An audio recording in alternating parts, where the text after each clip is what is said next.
Welcome to Flat Earth Debate, Uncut and After Show. I'm your host Nathan Oakley, and if you are new to this channel, or you've not done so already, then be sure to subscribe, hit the bell notification icon and join button if you'd like to become a Nathan Oakley 1980 channel member and keep up to date with the Flat Earth Debate. If you would like to support the channel, there is a super chat that runs alongside each of these shows while they premiere, and there's also a PayPal, Patreon, crypto and thanks button in the info box below the video. Speaking of Patrons, I'm going to do a quick shout out to all of you who do support me on Patreon. So a massive shout out of thanks and appreciation to Kimberly Schmidt, Twad Wazzle, Jason Hornsby, Christoph Fournier, JMels24, Unimento, M Iron26, Endless, Flat Earth Sage, Goldie McKiernan, Retro Bill, More Books, Cannabear, Fibrote, Bogey, Michael Kahn, John Kays, Patrick Gunnels, Banter, Will Brax, Mel B Styles, Troy Shuker, Harry Blade, Mobile Max 777, Neo the One, Rob W, Open Minded, Reese Pound, Del West Watson, Maria Nealons, Unbelievable Productions, Blue Ridge Ranger, The Real Gabster, Abraham Mohammed, Skeptic 936, Life is Short, Texas Mike, David Wayne Foster, and Dank. So another massive thank you to all of you for supporting me on Patreon. Now I will hand over to whoever is in Discord and Google so you can enjoy their dulcet tones while I set up for today's live show. Okay. And You're good morning, Nathan.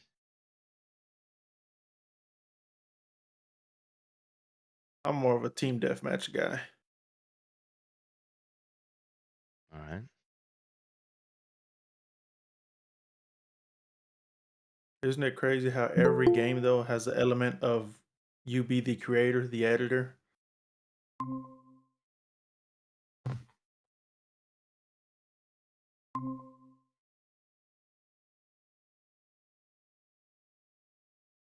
Yeah, you said that last time. And where's Mario Paint in all this? Shouldn't Mario Paint be at the forefront?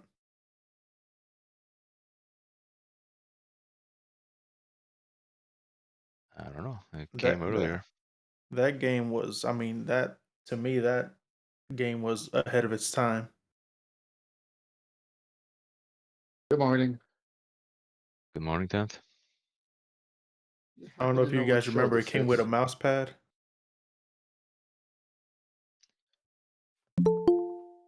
Yeah, I remember the box came with a mouse pad. I never played that game though.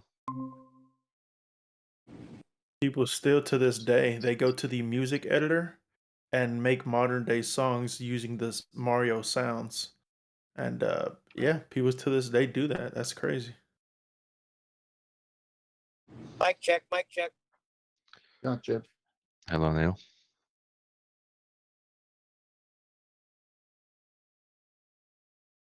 Righteous, you know what show today is? No. I got her up. Give me a sec. I'm off by 1 day on my notepad, I think. Oh, he didn't number it. I don't know. I'm off by 1 day, I think. Let me look at the last show. Friday, yeah. All right. I don't know what order he's got them on his channel here. There's a bunch of them. Yeah, I know. The last one to premiere is 1814. It's an upcoming premiere.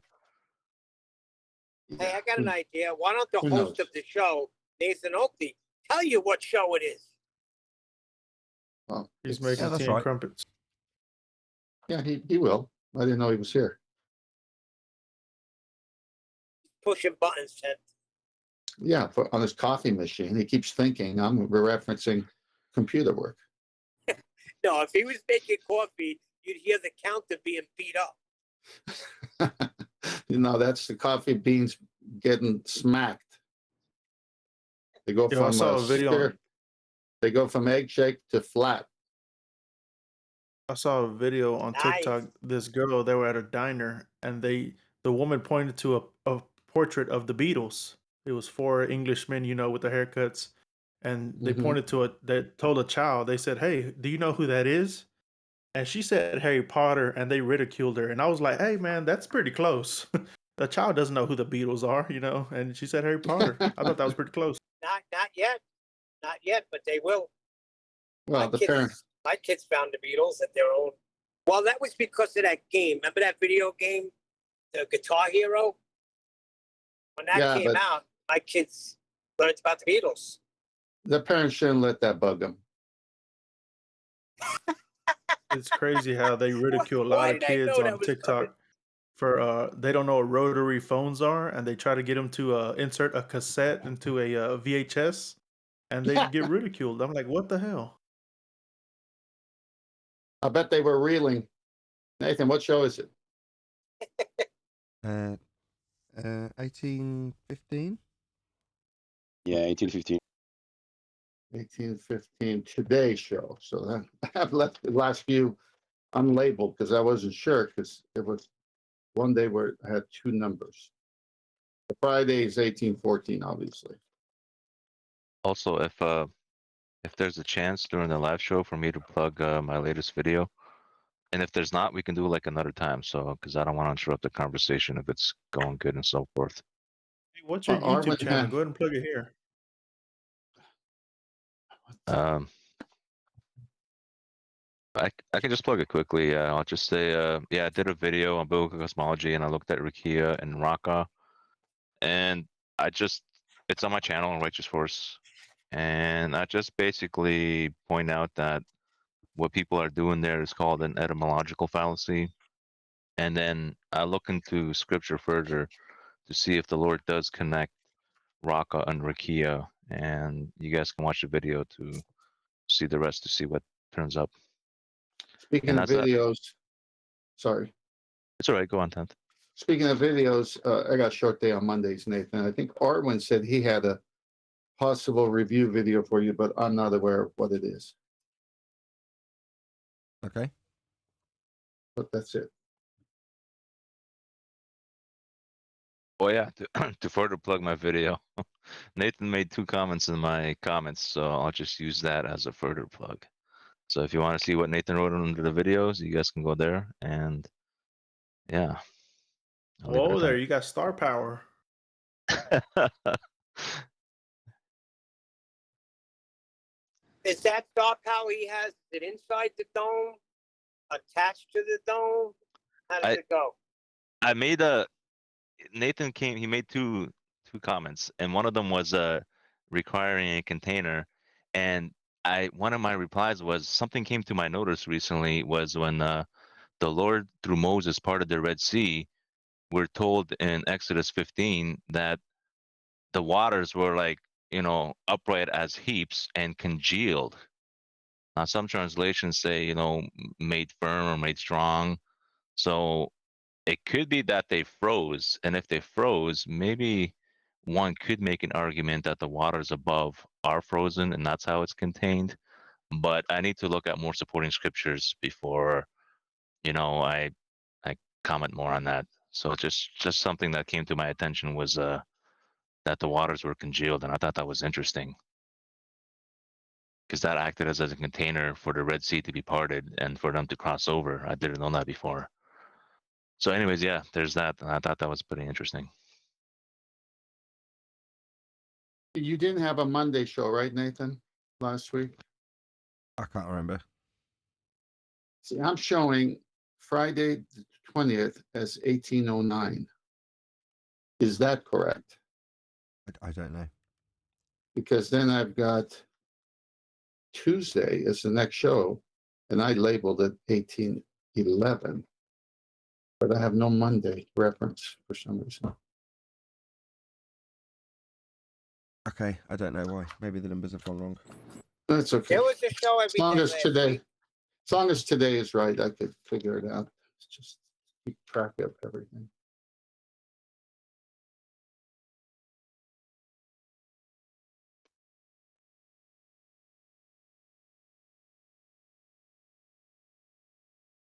There is a YouTube channel of someone wrapping gifts. Did they use tape and bows, or No, how do they they don't, wrap them? they don't use tape. They don't use tape. It's all folding.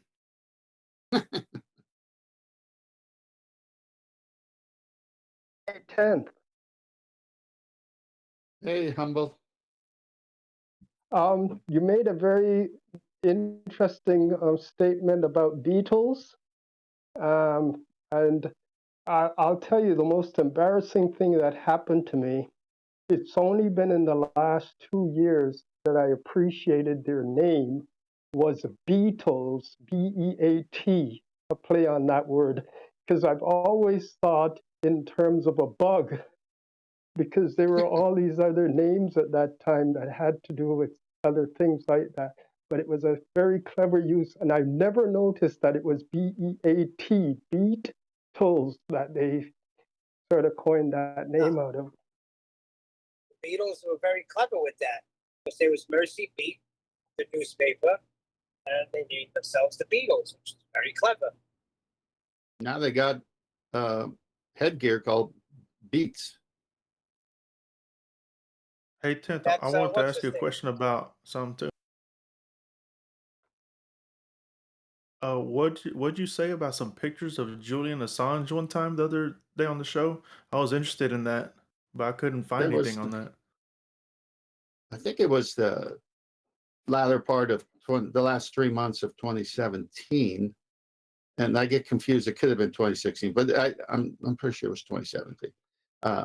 And I was just reading some stories about him and what he did, and all of a sudden there was this one post, and it said 40 pictures of Antarctica, and it made a reference either to Julian Assange, or it was right after I was looking at Julian Assange, it popped up as something else I might want to see. Again, it's not clear as to how those two are connected, but those two were connected in the sense of when I saw it.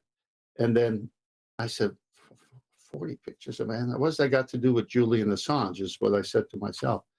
And so, because he was divulging things. So I thought maybe there was something in these pictures he was going to divulge. And that's when it all started. As soon as I saw it and I, clicked on it, it's just all those years of knowing my teachers were teaching something they didn't even believe, just clicked. And it was instant. I said, yeah, okay. Okay, do you have like a where that article was, or like where did all that compound together that you just said? I could barely remember the year, let alone I'm just telling you what parts I do remember. So it could have been an article, it could have been YouTube. Just type in 40 pictures of Antarctica and put Julian Assange and see what you get, I guess. But if it's still there. I mean, I was going through some of Nathan's shows just to figure out things on my notepad, and I type in Nathan's name, I can't get him to pop up. It's like they're hiding him way down there in the rabbit hole somewhere. Hey, Ted, are they legitimate pictures or we don't know? No, they showed ice wall pictures, 200 foot and different ones. And so, just what you would imagine the outer part of Antarctica to look like. But that's it. But then there was just everything else that went with that. That was like, oh, okay, here it is. I remember arguing with my teachers about water being, at rest, of course, being level and levels. And I remember saying, water doesn't bend. Yeah, And me too. But they continued with that water in the bucket spinning over the head trend. yeah, they that was never it. did. It's funny because I wish I had seen that. I would have laughed my head off because they never showed me the water over the head spinning. Or if they did, I was goofing around in class. But I never saw that. I just had verbal conversations with my teachers. Yeah, but once that water, when they spin it over the head, and then you go encouraged to go home and try it. So when I said, but it's in the bucket on Earth, where's the bucket? Like it's on the outside. That's How so is it odd. staying on? And you get sent to the back of the class. Yeah, you get sent to the edge of the bucket, the back of the class that has the wall that contains the class. Yes. Yes, we know. We get it. We all see it. You saw it. I saw it. Any kid would see it. But don't you dare ask that question. Exactly. Have you guys seen the geometry little pictures of the black sun? Like they show like a little graph of it, like how it would work. No. Not too many things to chase after. I just keep my focus on a few things, and I try to get good at those because, well, what about this? I don't know. Have someone else research it. I got the time. Yeah, but 10th man, did you see you too, Gene? Did you see when Adam was reading that Harvard article, right? Yeah. Look at the 10. games they play. Look at the games they play with that. They Oh, start out looking at saying, listen, we got to talk about science here. And they try to put flat earth like we're anti-science and we're not respecting science, but they're not talking about the real science. They're talking about pseudoscience. It's That just was crazy how they do it. that was a good find by you because I printed it out and I'll be using that. It'll be with me whenever I know I'm going to have an encounter because I'll just have them read it. Like the first part says here, as I have it, science denial has become rampant. Okay, that's true, but let's get some context to it. Okay, and deadly in recent years. Yeah, that could possibly be true. Let's see the context though.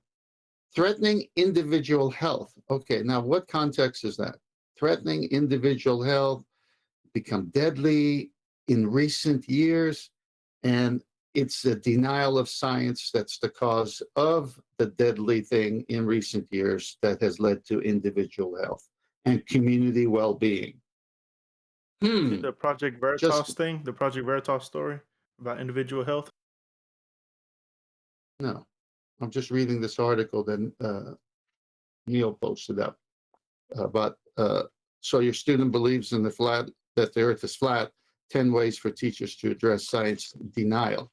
So of course, it's using the flat Earth as a title, but then they go into all other ways that people deny so-called pseudoscience. They don't say pseudoscience; they say science.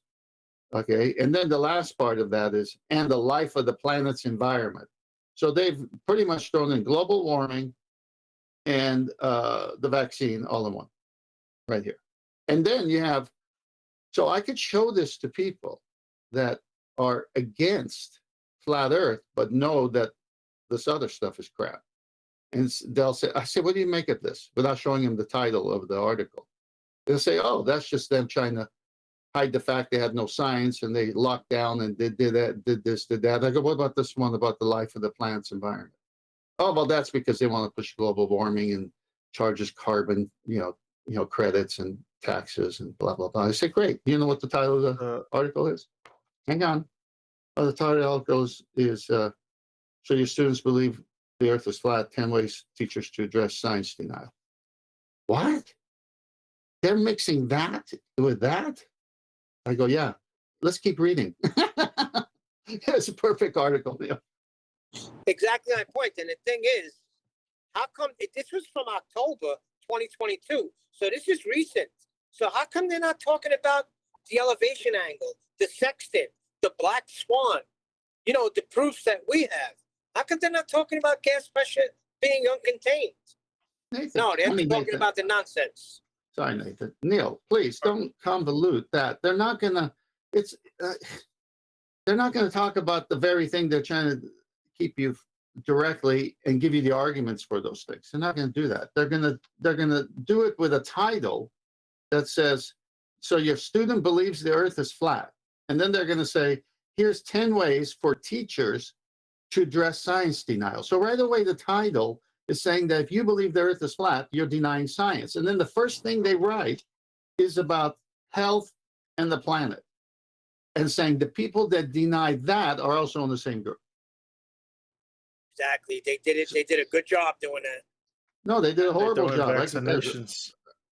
I could break this down with one eye closed and someone stabbing me 10 times. Well, making us, in other words, try and make us look bad.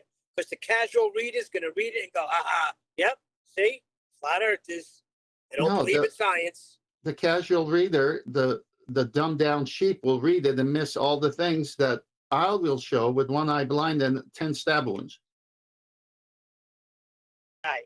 And they threw in vaccination in there as well. Not the casual reader. What's that, Gene?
Welcome to the Flat Earth Debate Live.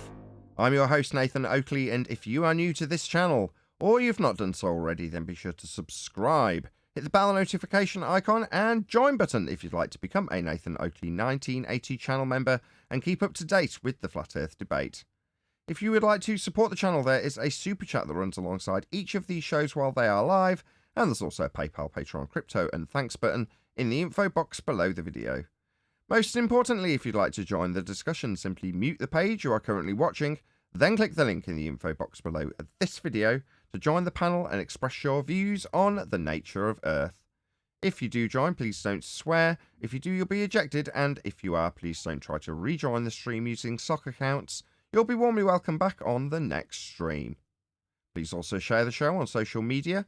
Sharing the show obviously increases the live audience, but this in turn increases the chances of a more diverse panel, so please share the show on Facebook and Twitter. Now, we are joined by 10th Man, Righteous Force, Neil, and a whole bunch of people in Discord, so welcome, one and all. Good morning. Good morning. Hello. Hey, good afternoon. Good afternoon, good to be here, good to be running through the show with hopefully a full intro this time. So I've started the live show about maybe 30 or 40 seconds before we actually officially start the live stream, just to let the YouTube whatever's catch up with the stream, and hopefully that's making it a bit more, I don't know, I was going to say concise, but it doesn't, because you end up with a bit of whatever the conversation is at the tail end of the pre-show. But there we go, that's just how it's going to have to be, so that we don't end up with me getting cut off halfway through my intro, which would be absolutely devastating. Hello, Arwin. Hello. Good to have you. You had a good show today? I didn't actually catch it. Yeah, that was fun. But did you see yesterday's show? That one was great. I did tune in Had a yesterday. baller on and everything. Yes, I did tune in a little bit. Not for all of it, but some of it. Can I ask What, Arvin a live question? baller? Yeah, Pardon? live one from the Netherlands, actually. Arvin, you said you had a video you want Nathan to review. Do you have that ready for him? Oh, I forgot all about that. I posted it in Master B, I think. Okay. Good. Well, sure? can you post it Before I start again? Searching? While Let we're me looking, find it. right, any evidence of the distance to the sun?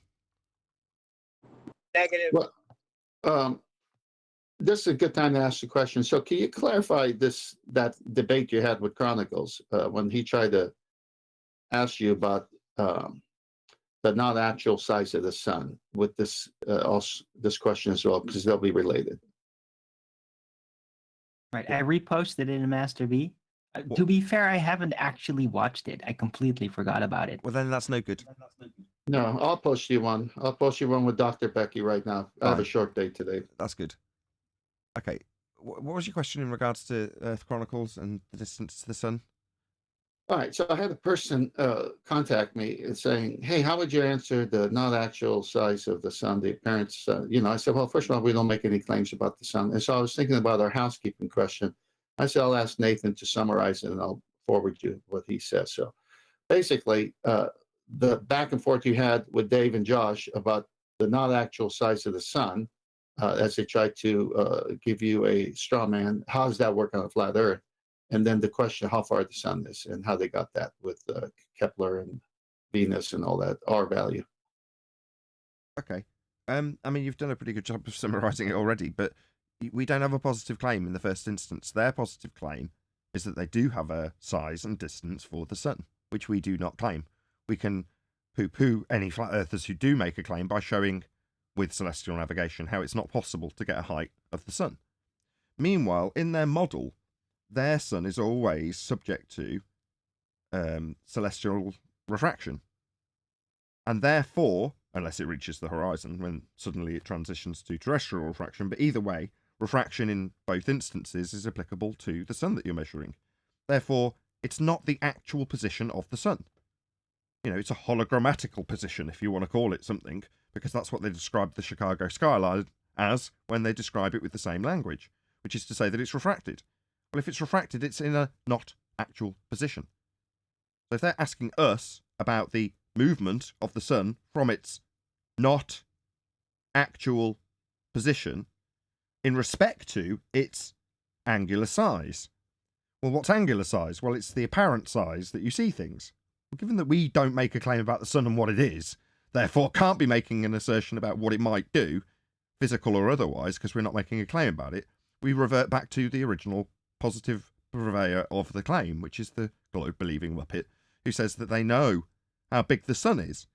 But when it comes to the size of the sun, their estimates are based on the reification of Earth as a sphere with an R value derived from a geometric horizon by Alberuni, and that R value for a sphere Earth has an orbital motion superimposed onto Earth by Kepler, and the scaling values Kepler needs have to have a physical item in the sky with a value in terms of its actual size.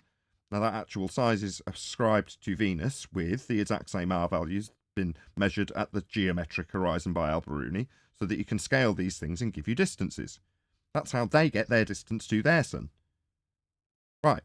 So when you understand all of that, their question, why does the size of the sun not change on your flat Earth, sounds simple, but actually breaks down to their question of their claim with a burden of proof reversal fallacy, which is to say, why does the not actual size of the sun, that would be angular size, not change in not actual size as it moves from its not actual position throughout the day on a flat Earth? That's what they're actually asking. Ludicrous. We don't make a claim about it. What the hell is the sun? I don't bloody know. I'm not going to bow down to it or assume that the very ground I'm standing on is bowing down to it. So, no, I don't know what it is or how high it is. So, that's not my claim. It's yours. And we can debunk every single aspect of every assumption made to get that distance and that size. That is all. Great. I posted your review video in Master D. Perfect. Yeah. I also watched a bit of the video that I posted, and I think it would actually be really interesting. It's going by Lite registry, right? It's like, oh, there's photons being registered on the plate and conclusions based on physicality assumption bias. I think the video's a lot about that. Like straw manning with the disc and all that. Well, you've got a robot, Neil, rumpusing you. Sorry. Okay, well, if we ask this last question over the course of a week, which is how it was planned to work out, we'll have actually asked all of the housekeeping questions, unless I'm very much mistaken. Any evidence of axial rotation of the Earth-based variety? Well, if they're saying that the Earth is rotating and we're a globe and the axis is the north to south, and how did they ever come to this claim is the first question, since we don't feel the Earth turning through our senses. Well, the stars are moving. Oh, great. So you see the stars move and you assume the Earth is turning. So the assumption is based on phenomena of stars moving, but they attribute it to the Earth moving. But then it's real simple to debunk, at least the way I think is, well, if the Earth is turning and I'm on it, the stars would seem to move. Good. I'm going to get off the Earth and look at the stars. And if they continue to move, then it's not because the Earth is turning that causes the apparent motion of the stars. The stars are turning and the Earth is steady. And we've done that with Foucault's pendulum. Mr. Sensible said Foucault's pendulum is the proof. Okay, that's fine. That's fine. But if the Earth is rotating and the Foucault pendulum proves the Earth is rotating, then we will have Earth-based Coriolis, and which we don't. And we will get off the Earth like on a drone and remain hovering. And if the stars move, then it's the stars moving, and that's the motion, not the Earth turning. So both ways they're done. We may or may not have covered it in the, sorry, just bear with me, in the other shows, but just to be on the safe side, any evidence you can have gas pressure without the necessary antecedent of a container to press upon? Negative. Negative. I keep on having to tell a guy I like on YouTube, whose name is Robot Underground, and this whole guy's shtick is that he hates the audio industry, specifically car audio. Not hates it, but just doesn't like the way that there's lots of predators in there that are just bleeding money from the ignorant with brand names and such like. So he's basically got a show that shows you. He's actually got a registered charity showing people how to make speakers. That's his whole thing. Anyway. He's bashed on somebody recently, a big manufacturer, Sundown, and they've come back at him with from what I understood from his explanation, quite a good comeback. And in his response, he's like, look, I'm not out to screw the public. My registered charities here how to teach people how to make this stuff. And if I had 10 million in the bank, it would be nothing better for me to watch, you know, an influx of all this stuff so everybody could have cheap woofers in their car and you know, have their whole 18-inch woofer set up for next to nothing. That would be the best thing in the world, right? But because I've got no kids, I can do anything I like. I can go to the moon. Now, had he not said it twice, I'd have probably left it alone, because I don't normally comment on his videos. I just like learning stuff about audio. It's just one of my hobbies. Anyway, he mentioned it twice in the video. That was enough for me, because I'd already commented once about 6 months ago, pointing out that, look, you can't have gas pressure without a container, and we breathe high-pressure gas. So therefore, your assertion that you're going to the moon would involve a trip via a second law of thermodynamics violation, sky vacuum. You're not going to the moon. I'm sorry to burst your bubble again. But we breathe high-pressure gas, and gas fills space. It's entropic law. So I had to lay it down to him. He put a little heart on my comment for the second time, because he did it last time too. It's like, look, get over your fascination with travelling to the moon, right? You're not 12. Now, in this same video, I wouldn't have mentioned it otherwise, he was trying to wake people up from their delusions about brand names and saying, look, I'm sorry there isn't a Santa. So, again, perfectly appropriate for me to make this comment for the second time and then talk about it on my show. But hopefully he'll get a plug, because I love this guy. He's proper redneck filth, chewing and spitting, and he isn't, but he's rough around the edges, let's just say. But yeah, go and check him out, Robot Underground. If you're into audio, all he does is sit around making speakers whilst talking about how speakers work. He's an electromagnetic technician, and what he's teaching you is how to be an electromagnetic technician, which is actually incredibly valuable information that he just gives out. And points out, quite rightly so, that lots of people around him in his industry will hold on to these secrets. And again, last tally onto this, why I'm bringing it up. It occurred to me that that's the same here. And while I look down and read the sponsorship lists every day of people on Patreon, and you know, thank everybody for super chatting and sending their stickers and all the rest of it, right? That information that's actually delivered to the public at this platform is completely free. You can take it or leave it. Right? The people who are obsessed with us and say that we're idiots, that's kind of self-contradictory for anybody who's looking in from the outside anyway, as far as I would ascertain. It's like the people who are saying, why does anybody watch this? It's like, you're here commenting, you idiot. So if that isn't obvious to the people who have got half a brain, then, you know, fair enough. But ultimately speaking, it's all about passing the information on and then hoping, in the same way he does, that people will support you because they recognise the value in that. And ultimately that there is value to it.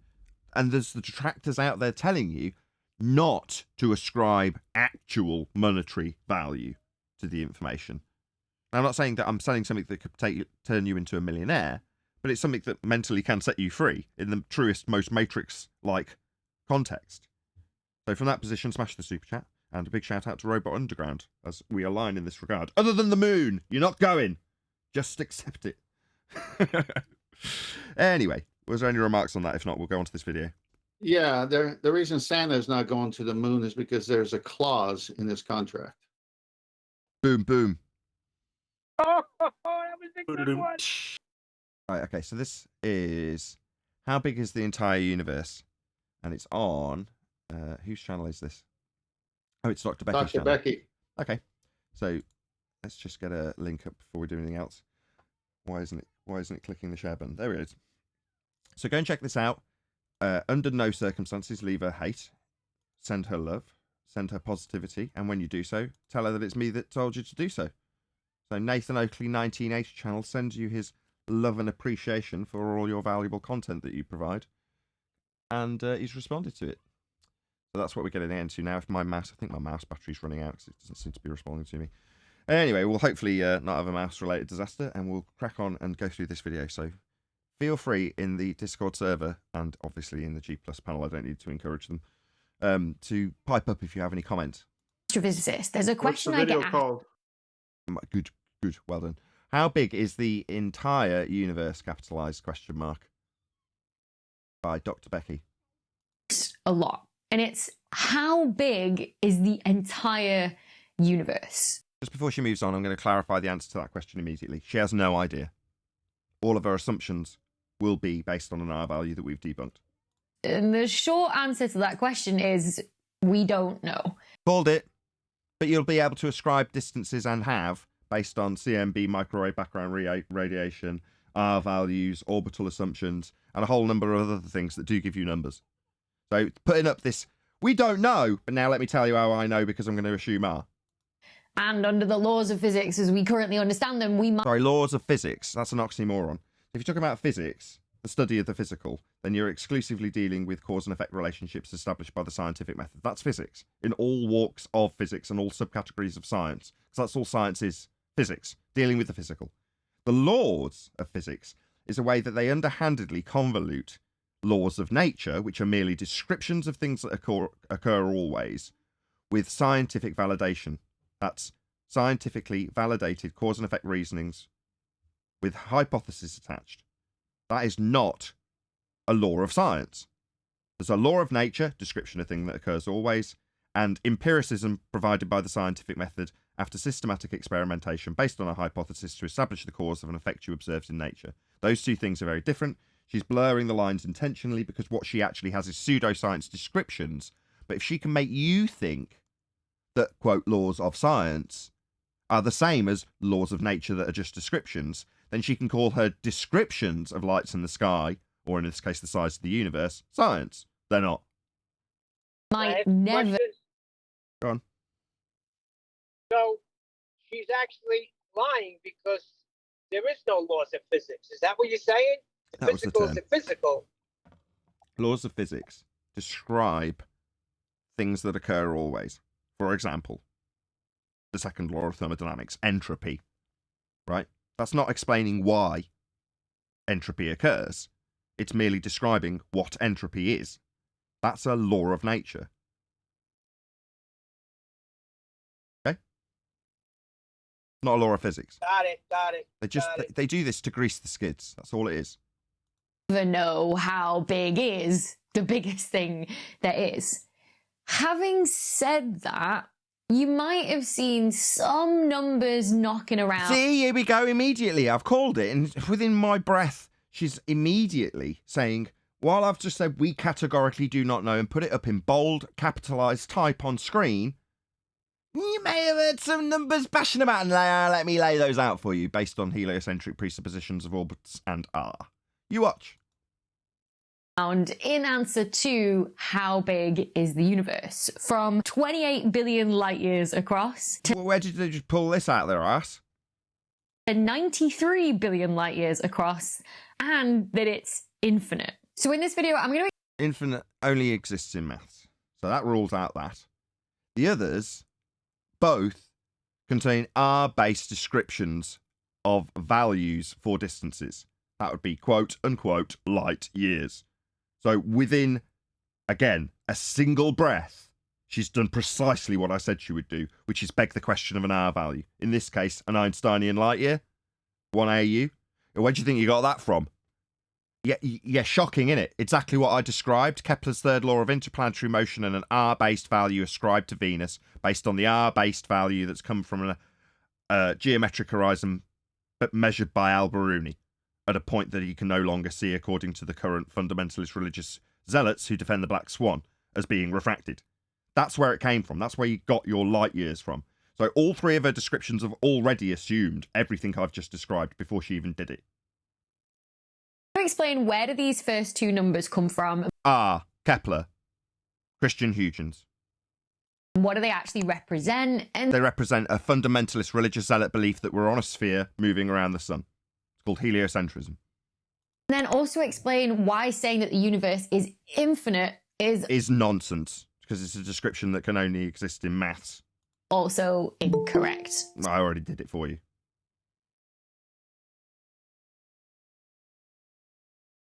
So let's start with that first number there, 20. Light years. Let's start with the light years bit, because that's the quantification for the number that you're giving. Are you going to start with that? 28 billion light years across. Or technically, more accurately, 27.6 billion light years. So you're going to focus on the accuracy of the number and not the qualifying term light year. What's a light year? Sounds very Einsteinian and based on R to me. Maybe you could qualify the actual term that you're giving for the description of a light year, because that's all heliocentric. across. Now, this number refers to the most distant thing that we could physically ever see and sets the size of what's known as the observable universe. Totally nonsensical, because they've based this distance and observation of the universe and the claim to be furthest quote-unquote thing that you could see in it on Kepler's third law of interplanetary motion and the distance ascribed to a heliocentric world where the Earth is a sphere based on an R value measured by Alberuni at the geometric horizon you can't measure or see, ascribed to Venus to give you scaling values from Kepler. That's where all these distances come from. Now, if you want to imply that you've then got AU from Einsteinian fourth dimensional bending space-time as the ascribable unit value for the distance that you'll ascribe when you tell us how big things are, I'll just pull apart every single aspect of this bullshit claim from its roots. And I just did. Wasn't that fun? Now, that's because light travels at a set maximum speed in a vacuum of... According to Einstein. Right, how do we know light behaves like this when it's only described this way in fourth dimensional bending space-time? No, definitely not. Light doesn't behave like this. This is nonsense.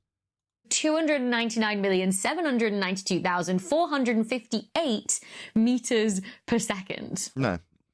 Light isn't a jogger or a Ferrari or a rocket ship. So this is all nonsense. It doesn't have a journey. That's around 1 billion kilometers an hour in like normal everyday units. Now, the universe itself... In normal units? What, as opposed to Einsteinian AUs? Go on, whoever that was.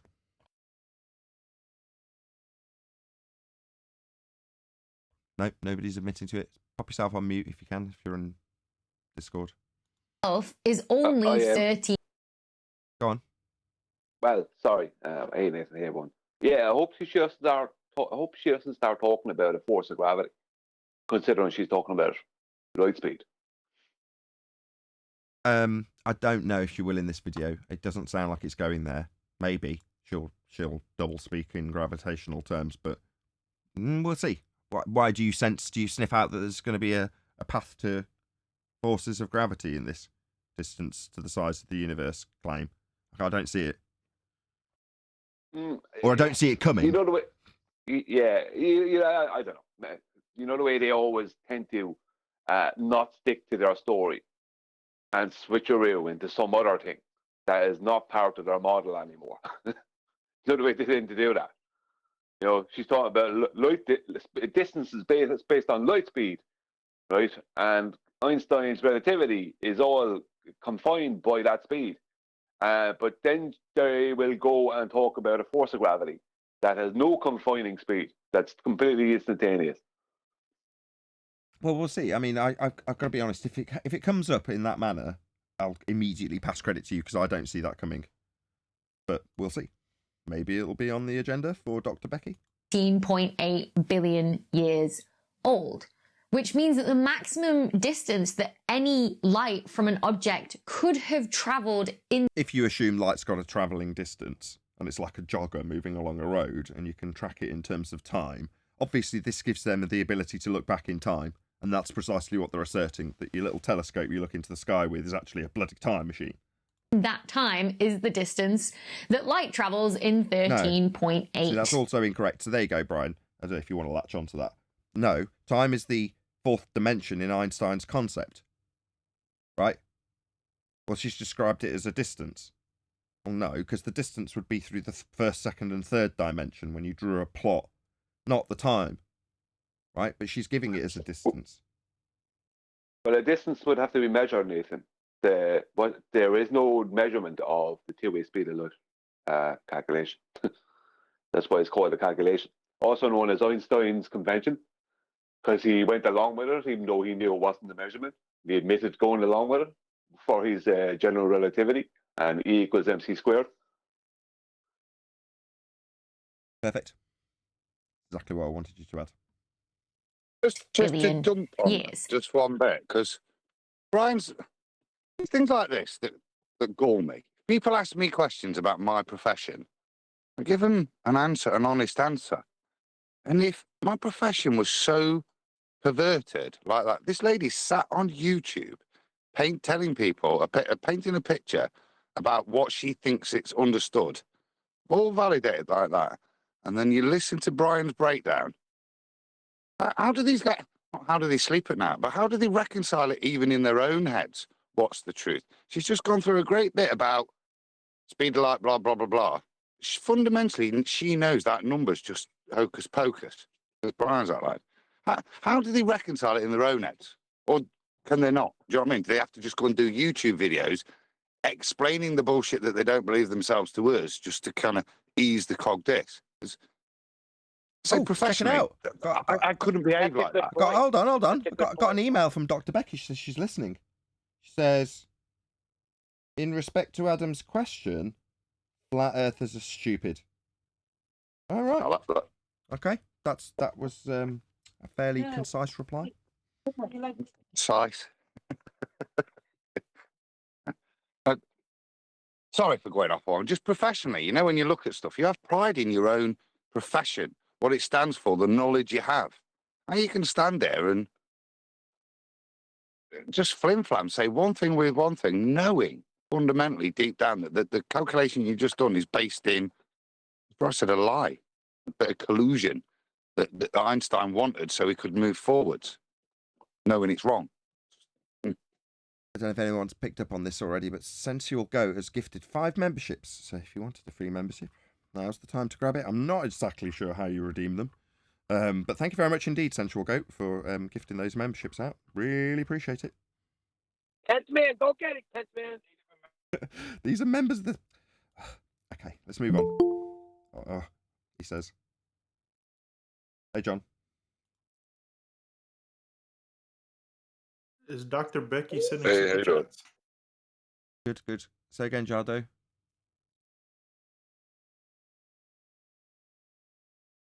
Or whoever that I was. said, is Dr. Becky sending super chats? That was a joke.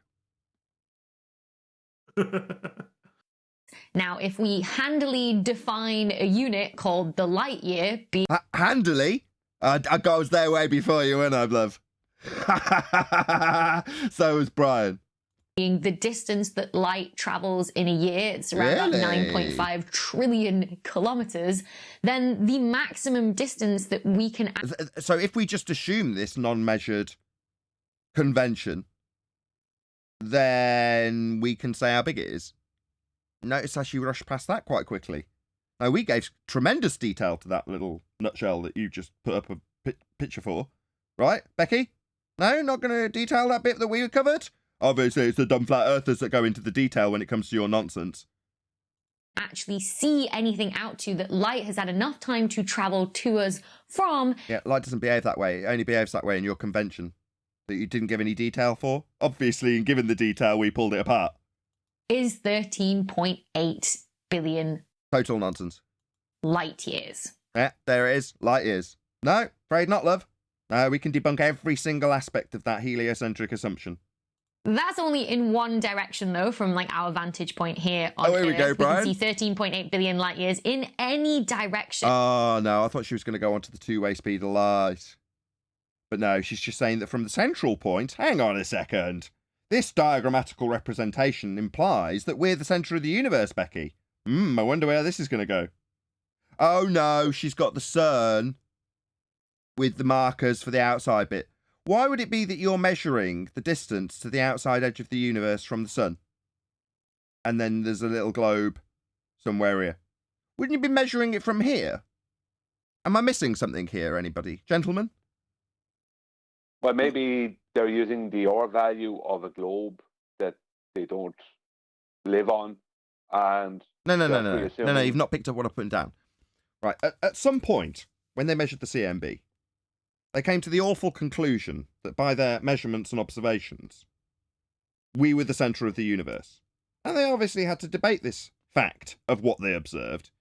And they came to the conclusion that it was a seriously unfavourable position to take. So they just wouldn't take it. So in this diagram, she's telling us how far the outside edge of the universe is, and according to the diagram, it's from the sun. What gives? Now, even in their own heliocentric nonsense, the distance to the edge of the universe isn't measured from the sun, but that is how the observation presents itself to them when they looked at the CMB.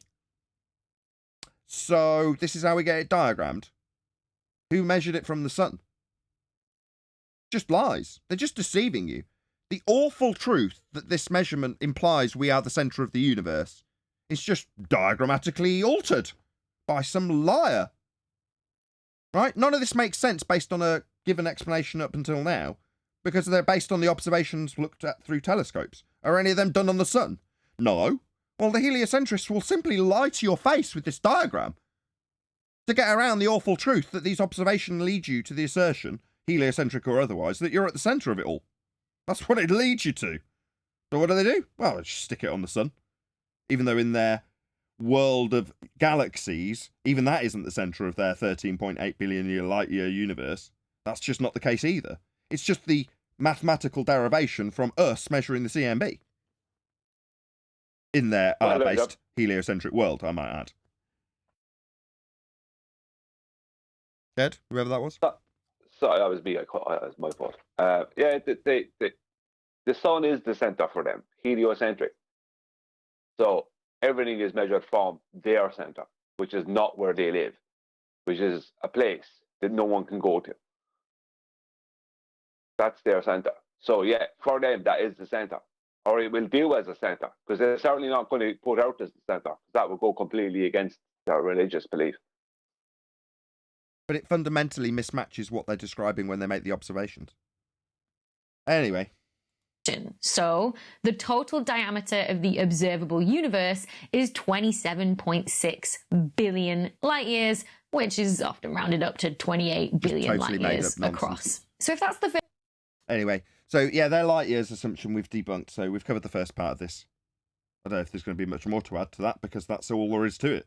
This that we can ever physically see, because light has this maximum speed limit, then where does this much larger number for the size of the universe of 93 billion light years Who cares? It uses the exact same although that right? maximum distance that we could ever see anything at of 13.8 billion light years away is set by the light travel time, we have to remember that in that time that the... Sorry, my mouse is running out of battery. Yeah, again, we're just going to stick to this assumption of light years with no explanation for it. I appreciate that maybe dumbing down this for your audience is necessary, Becky, but it's just deceitful. When we know the ins and outs of it, obviously we're called the thick liars when it comes to narration of your own rhetoric that you'll happily defy at any point, when necessary. Meanwhile, in this case, it's lies by omission, in terms of the two-way speed of light, and the central position you ascribe to the sun in the diagram. You know, this is just deceit. Deceitful. Not like I'm deceiving the world into believing the world's a sphere, but deceitful in terms of the sphere rhetoric. Because you're changing various aspects of uncomfortable truth about the heliocentric rhetoric in diagrammatical form, and omitting various aspects of how you get the scaling values to give you the light years. I mean, it's just a disgrace. Light has been traveling, the universe itself has also been expanding.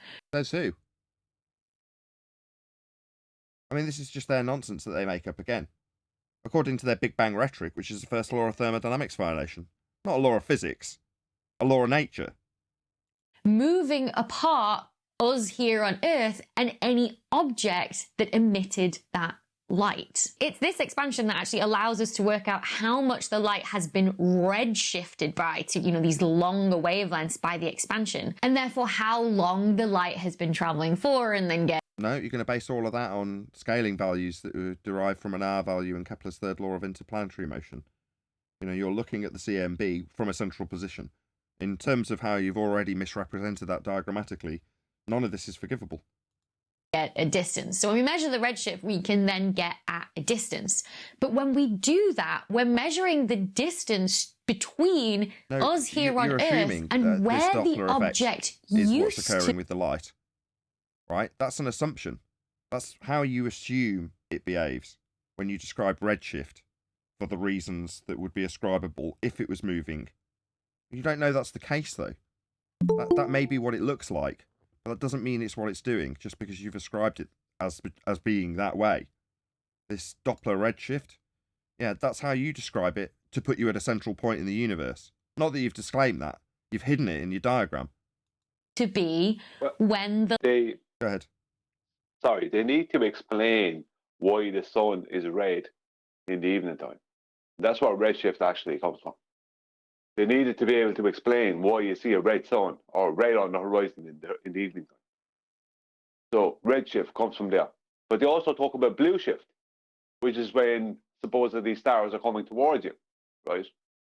But we don't see that with the sun. Well, we don't get any of Do you know it. what I mean? Exactly. All we get is redshift, but they ascribe redshift in the CMB to being their Doppler effect to give it another air of credibility when they've already ascribed scaling values and R values in Kepler's third law.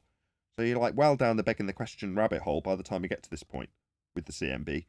But even then, you've got awkward inconsistencies with the CMB. For them, not for me. I don't give a crap. I don't say it's doing anything when I say it's. If I was to see it and say, oh well, it's going through a redshift. Oh, why would I ascribe that to it? I wouldn't. They have. Does that mean red cars are always moving away from me and blue cars are always coming towards me? No, but you could say Mars is doing that, I suppose. Why not? Well, I mean, it's red shift, blue shift, right?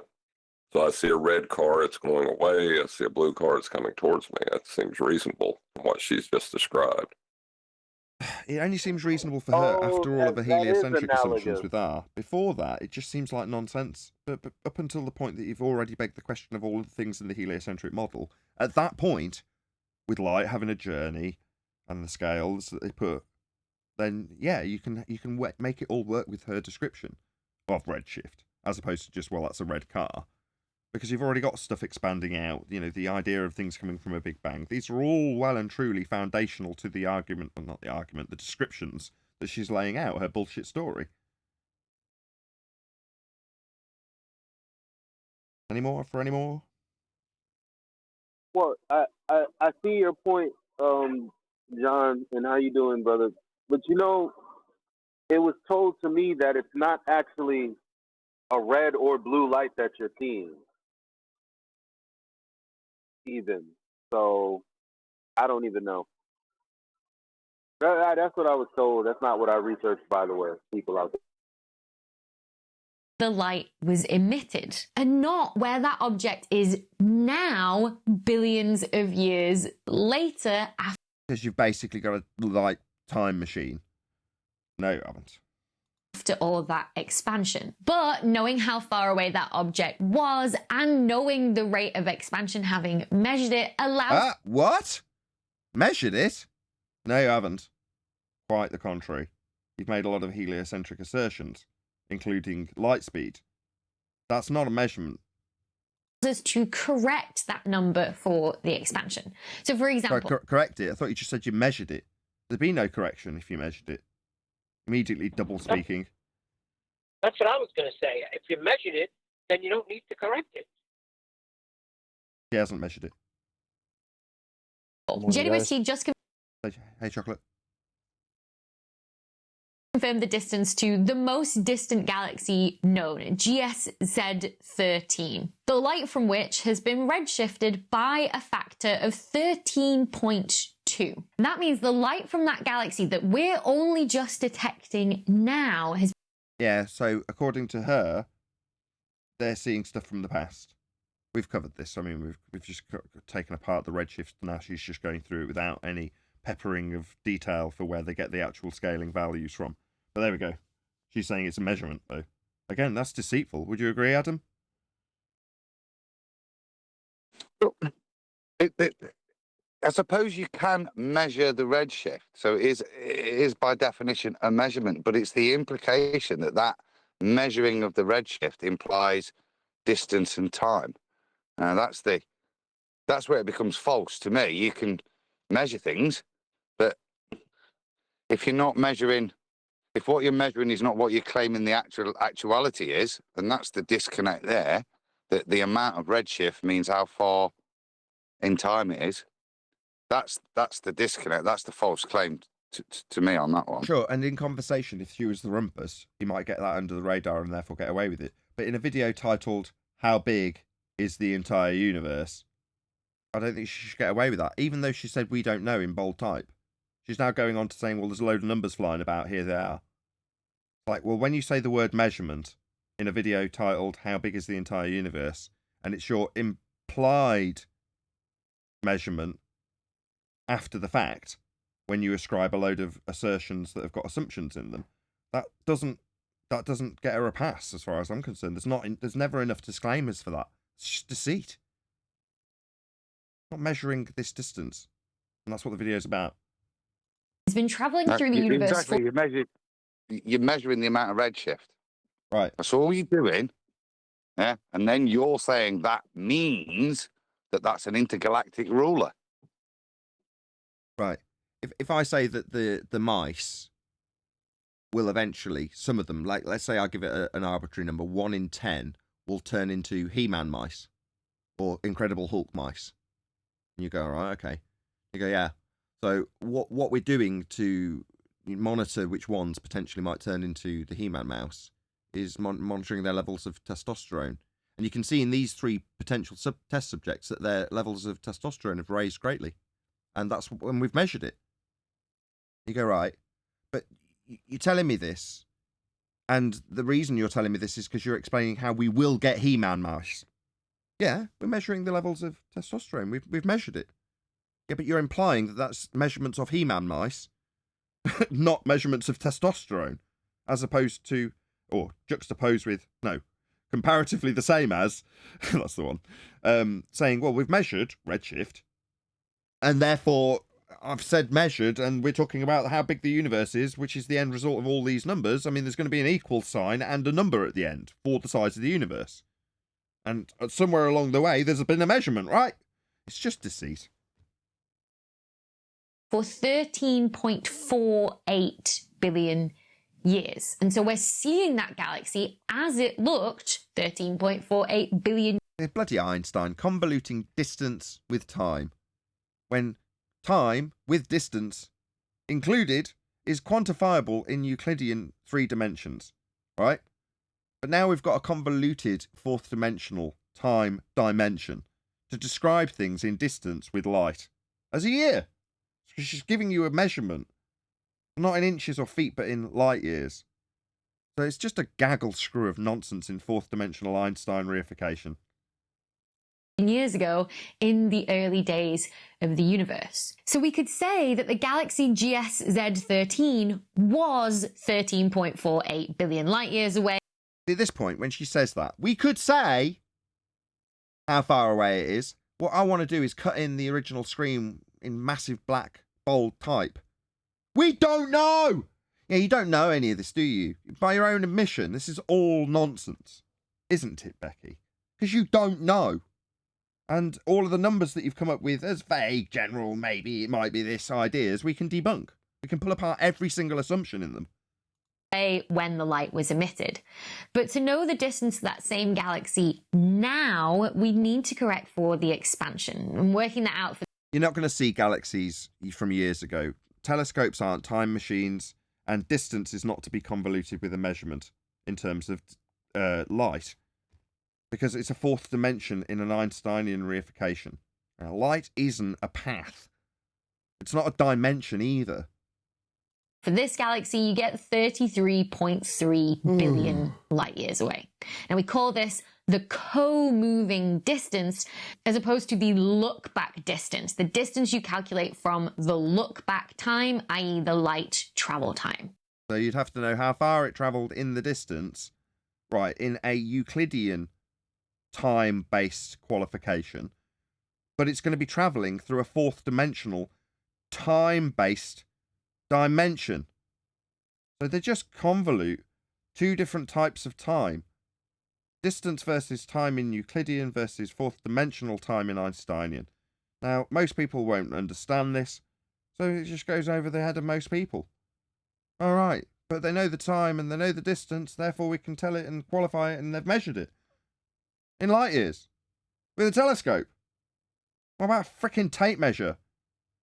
This is why us astrophysicists just stick to redshift when we're talking about distant objects. Yeah, we don't talk about tape measures, we don't talk about feet or inches. We talk about redshift, and we talk about light years, and we assume R. Yeah, that we know.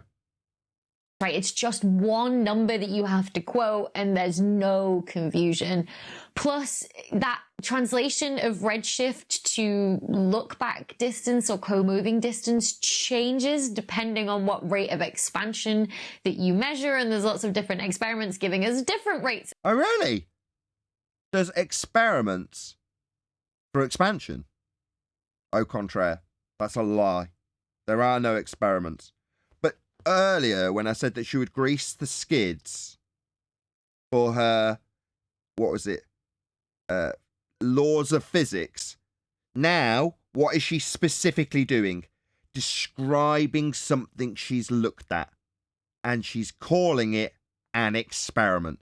So when I was absolutely accurately describing her as greasing the skids for using science as a justification for a just so story that she herself has said verbally that she does not know the answer to.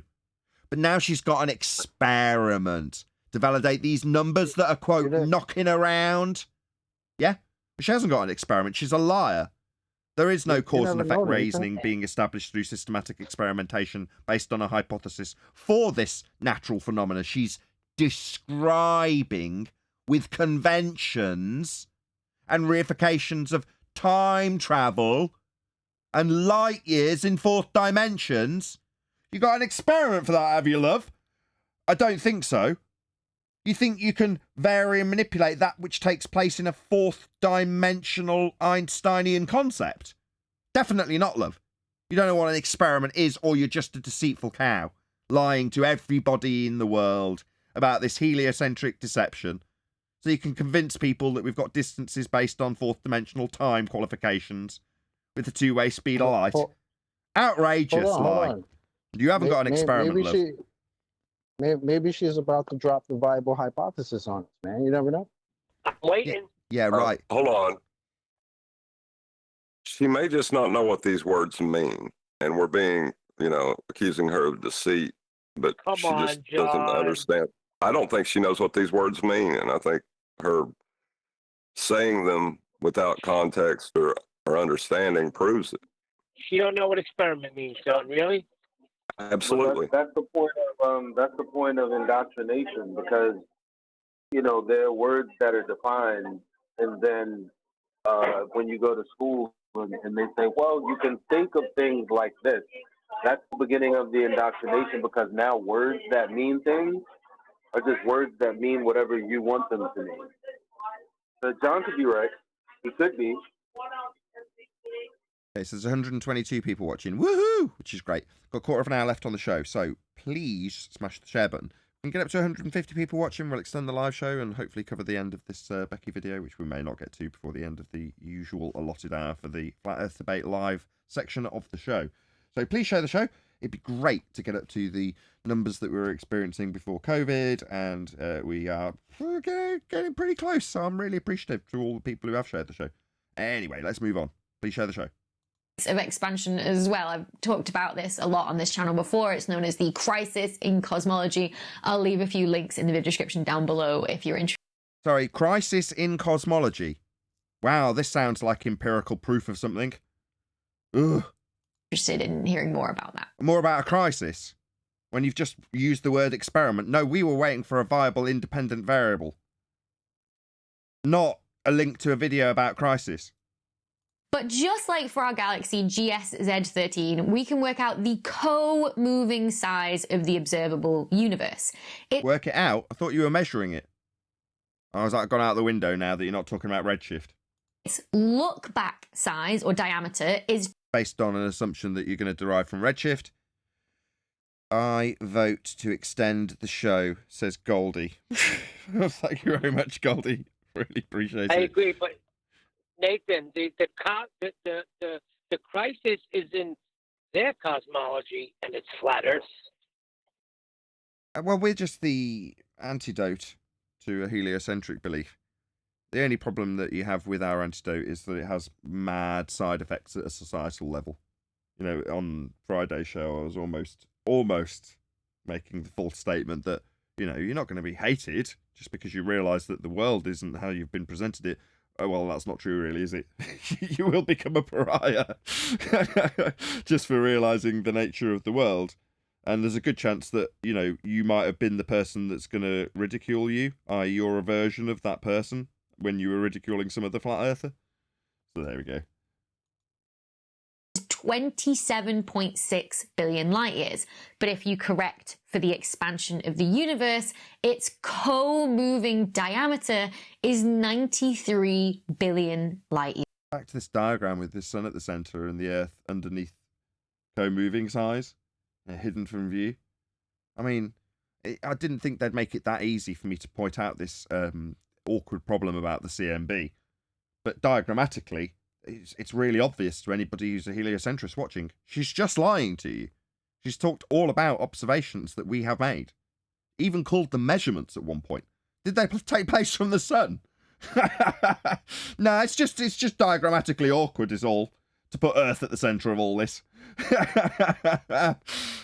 Years across, which was the second number in... I'll just rephrase that. For anybody who likes being a heliocentrist, there are various different observations that they come across that, based on your own understanding of what the world is, with you at the centre. That's right, you at the centre. That would make the world geocentric. That would be to say that the world is taking place around us. If you want to consider the lights that twinkle in our night sky an aspect of physicality in terms of the world because you're a heliocentrist. Makes no odds. Ultimately speaking, their observations put us at the centre of it all, regardless of what you think the shape of the ground is. That's just a fact. Now, it's very awkward and inconvenient for them, given that they think the sun is at the centre, and that we're not even at the centre of the Great Attractor. But that doesn't matter to them. It's just something that definitely cannot be confessed to. It's an unfavourable position, if I remember their phrasing correctly. Unfavorable location. That's that the must one. be avoided at all costs. An according to them. unfavourable They're- location to be avoided at all costs. Correct. The horror In of our the list. favored position. The horror, the words that I can't remember who this little excerpt's from. Hubble. Hubble. Yes, of Edward course Hubble. it is. I think it was Hubble, yeah. Yes, Hubble. Travel to Hogwarts and become the witch We will or travel wizard to you always Hogwarts in our wanted to be. imagination. But what about that last possibility in our list? The actual size of the whole universe is infinite. Yeah, I think we covered this at the beginning, didn't we? We crossed it out like she did for the same reasons that she, hopefully, given that her third is the most glaring mathematical reification, it hopefully makes the other two mathematical reifications when it comes to light years pale in comparison. I think that's why this is in here. We shall see. Not just what we can see in the observable universe, but in the parts of the universe where light hasn't physically had enough time to travel to us yet because the universe is only 13.8 billion years. That's a self-contradictory statement. If it's got stuff that hasn't got to us that's beyond the assertion with Kepler's third law of interplanetary motion based on Al-Biruni's measurement of a geometric horizon we can't measure and can't see because it's refracted, onto an imposition of Venus with the same value so that you can get scaling values to give you Einsteinian reifications of concepts of two-way speeds of light based on R-value derivations in all respects. That has absolutely no bearing whatsoever on the measurements that you've given. But you've given them at a set distance and are now implying that there's stuff beyond that we haven't yet seen, making everything you've just said self-contradictory in its own self-contained little box. Wow. Amazing. Old. But therein lies the problem. Light hasn't had enough time to get to us yet, so we can't get any information about those parts of the universe. We can't see it and we can't observe its effects, so we can't know. You know, if we can't see it and we can't observe its effects, why are you describing it when science, physics specifically, deals with natural effect? That's what it does. All you're trying to do is establish the cause of the effect. Whereas you're taking it so far beyond the non-physical, nonsensical, that you're taking it into an area of non-existence to describe things that haven't actually happened, and therefore how are you supposed to test them happening when they're in an area of non-existence? I mean, it's only reasonable that you should postulate this, eh, Becky? In the same way that we can't. Go on. Sorry, first step of scientific method, observe a natural phenomenon. If you can't do that, then you can't go anywhere after that. Well, they can do anything they like in a fourth dimensional space-time region that doesn't exist because it's a fantasy world that doesn't have to exist beyond the mathematics to describe it. And in describing it, people reify it into their world. Can't know what's beyond a black hole's event horizon because light is all trapped in there and we can't get any information from it. According to her. So no, this is based on, again, fourth dimensional space-time bending. Event horizons at the edges of black hole. Go on, go on. Yeah, well, that's it. This is bullshit taken to a level of bullshit within the bullshit. So not only we've got no evidence of a black hole, what it even is, it's just a theoretical thing. We've now invented the edge, a specific point that does specific things of this imaginary thing that we can't prove. And now we're discussing what's going to happen at this event horizon, how it'll bend and conflate matter and stuff. It's just... Sorry, Adam. I was just going to say, she's throwing out all the bullshit, isn't she? Well, Adam, we do have gravitational lensing. Well, that's what she's about to go into. That's what she's about to go into. So light from this composite image she's about to detail is going to be described as having gravitational lensing. What she's saying is the light, in terms of how it's bending around as it's forced into its informational lost state at the edge of this donut, is called the quote-unquote event horizon. So if you wanted me to, in most literal terms, this bit here, yeah, that's an event horizon. At this bit here, that's where, if you were anywhere near it, you'd go through the process of spaghettification. Now, this may be a composite image, but ultimately speaking, this beautifully describes the conceptual medium of fourth dimensional space-time being bent, even though one of the dimensions is time, to show you how light loses information at the centre of a donut because of the event horizon effects of spaghettification and the loss of information at that point when you reify R and light distances and AU and geometric horizons. And Venus having the same value, of course, thanks to Christian Huygens.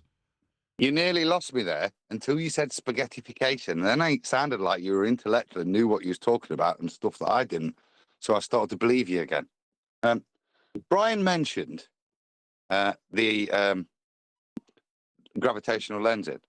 And this is kind of what this is based upon. This presupposition that a load of people in the early 1900s went to Africa with equipment that wouldn't be able to spot this thing in the first place to validate Einstein's made-up theories. And then they've built from this non-observed event that the equipment couldn't observe, they've built on top of this. So all of this follows that initial bullshit, which was a flim-flam fudge in Africa, I say with equipment that couldn't do it, to confirm Einstein. And then they move forwards with bullshit, don't they? They build it like you just did there to tell me the story. That was official rhetoric. Spaghettification's official rhetoric. I didn't make it up. No, I know, but they did. Oh, okay. It's not real, is it? I thought you were implying that I'd like made it up to make it intentionally farcical by implying that there's some sort of spaghetti in it, like the spaghetti monster or something. No, spaghettification is actually current rhetoric. Nathan, no, but it's still made up. That's what I'm saying is. But yes. At the point that, it's still made up. At the point you're losing me because you've not got anything to validate it, you pulled it all back by saying a big word like spaghettification, which has implications in physics. It sounds like you know what you're on about, doesn't it? Right. You use a word like that. Did you want to get a word in? Nathan, Nathan, real quick, may I ask, did the sorceress just say make an assertive, presupposed universal chronological existence, like it existed some billion years ago, but then she came around succeedingly said that we don't have enough information to be able to make any confirming claims about the universe? Not exactly. She's describing the loss of information at the event horizon of a black hole, but yes, I see where you're going. Oh. She's also saying there's not enough information in the area of non-existence that we can't see beyond because the light hasn't travelled enough time through the fourth dimension to get to us yet.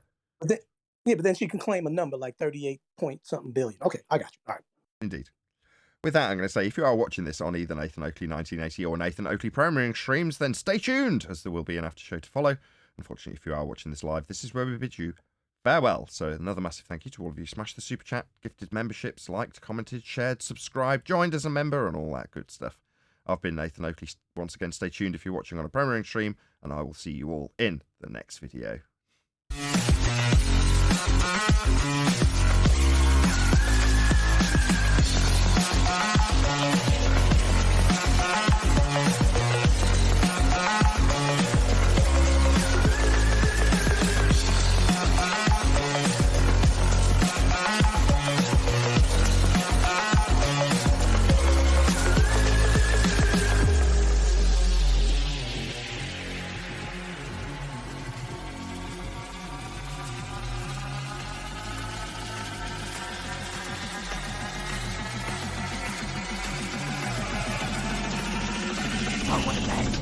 What a lovely day!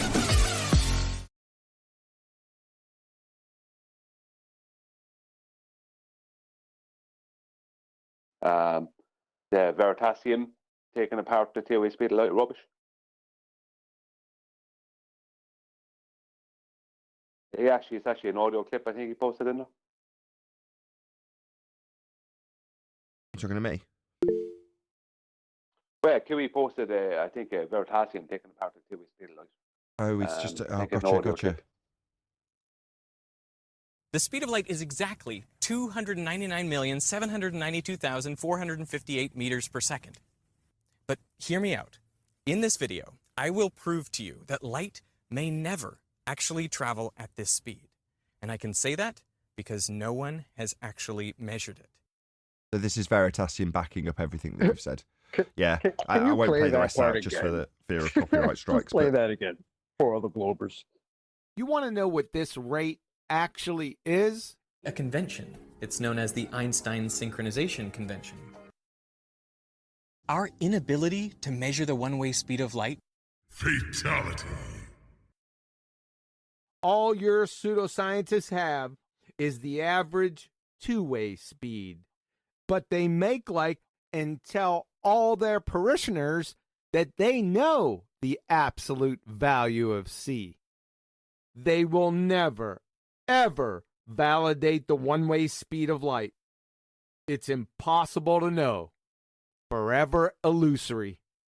Which not only reconfirms astronomy, astrophysics, and cosmology, belly laugher pseudosciences, which are based on logical fallacy, but deals a death blow. Fatality.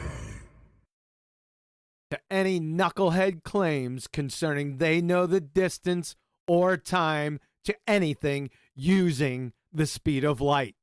Bye-bye now, dumbass. The edge of the observable universe is also like a horizon that we can't see anything beyond, we can't get any information from. And see, your horizon might be like that. But for me, my horizon is the limitation to view based on an angle limitation, which can be resolved by increasing aperture size and zooming in.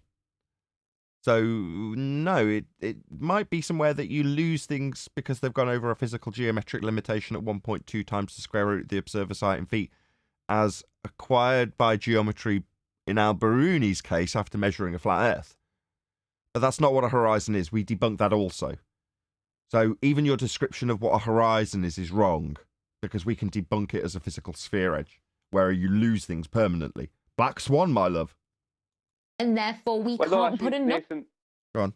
She's actually supporting us there, because when she says we can't see, we don't know what's past the horizon, just like in real life we don't know what's past the horizon. She's admitting that everything past that point, that visual point, regardless of what optic you use, every optic will have a diffraction limit. It will all reach a point where it won't go past. You only see so far, regardless of what it is. So she's admitting there that everything past that we can't see. So any claims of anything past that could be possibly just made up. Number on how big is the entire universe. our cosmological models of, okay, what's the geometry and the topology of the universe. And well, when it comes to the geometry, you've got a sphere-Earth assumption that we debunked, which would be to say that Earth is a sphere with a radius of 3959 miles, and every distance to the geometric horizon will be at 1.2 times the square root of the observer's height in feet. So we can debunk that. That's not so good, Becky. and how much total energy does it have contained in it might one day be able to tell us. You've already violated that with your origin story of the first law of thermodynamics violation description of the Big Bang. How much energy? What came from nothing? Yeah, you're onto a loser, love. But until then, we kind of just have to accept the fact that we don't know. So this entire video is pointless. It's sandwiched in between you telling us that you don't know. Wow, that's a shot to pause on. Maybe that's going to be my thumbnail. Every time I seem to catch her in claw hand. Anyway, throw me right off Becky's face. Ooh, woof. How big is the biggest thing there is?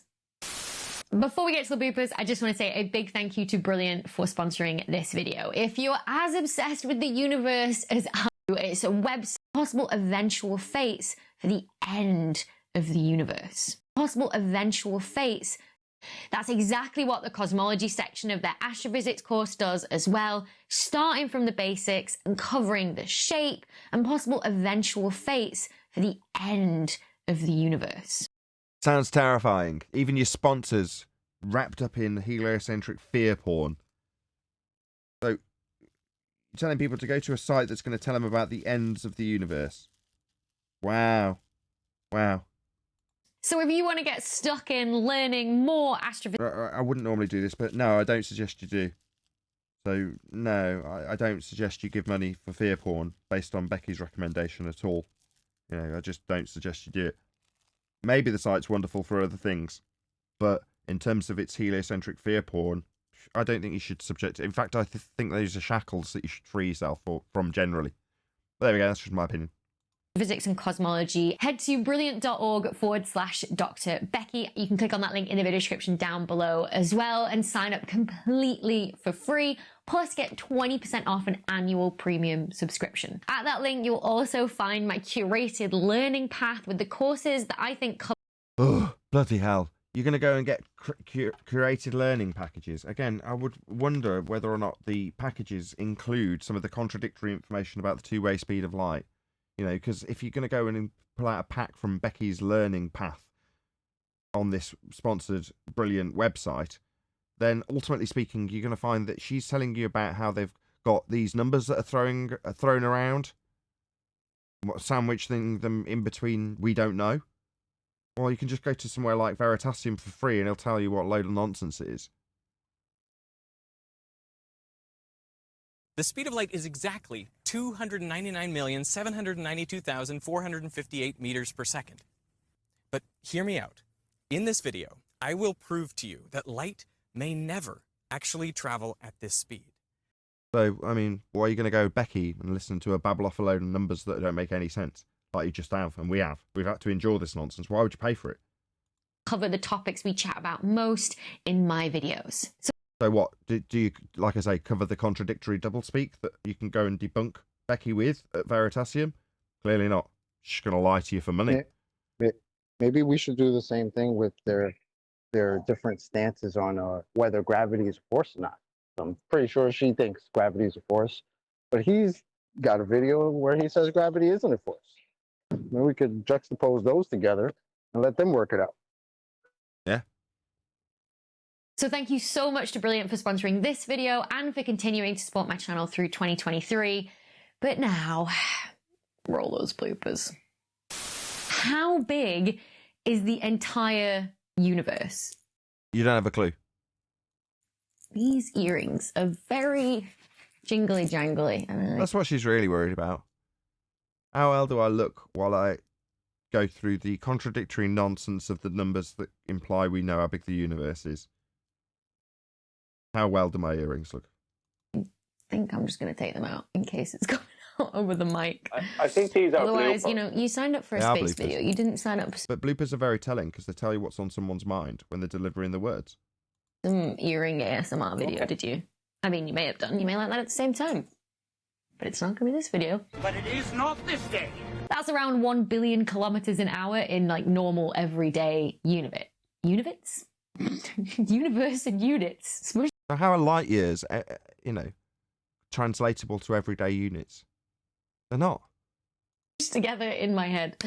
Didn't even make sense. But to know the same distance as that galaxy now, we'd have to correct for the expansion of the universe. And if we do that for this galaxy, you get 33.3 billion light years. Oh, I'll tell you what, I need to correct for the expansion of my waistband over Christmas. Because these jeans are really digging in it. But what about the last possibility in our list? That the whole universe is infinite. The whole universe was in a hot, dense state nearly 14 billion years ago. Expansion. Okay. She's a dweeb. I think we've seen What's enough. the universe? I didn't see the video, pardon me, but are there any physical attributes that can be distracting and for why she's acting like a bimbo on Baywatch doing a commercial She for... was not acting like a bimbo on Baywatch. I've seen enough librarians in my time to know what a librarian looks like. Okay. Yeah, putting her in Baywatch. Wow, that's a stretch. What's the universe expanding into? The bit that you can't get a phenomenon from because it's beyond the bit where the light measured currently is coming from. So you can't even get a phenomena from that place. I mean, how can you see what's happening there? It's where the light hasn't even got to us yet. You would never know, QE. She covered that quite clearly. You weren't listening.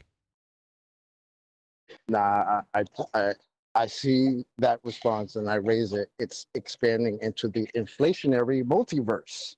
Yay! Yay! Well, she didn't say that. She said she was expanding into her genes. So therefore, now the universe would have to be expanding into something. What's the universe's genes? Yeah, you can't. Well, you can't according have to something. Sabine Hossenfelder, You can't have something with a it's limit. expanding into itself. Yeah, you can't have something with a limit expanding into something else because that becomes the new limit. It's self-contradictory nonsense.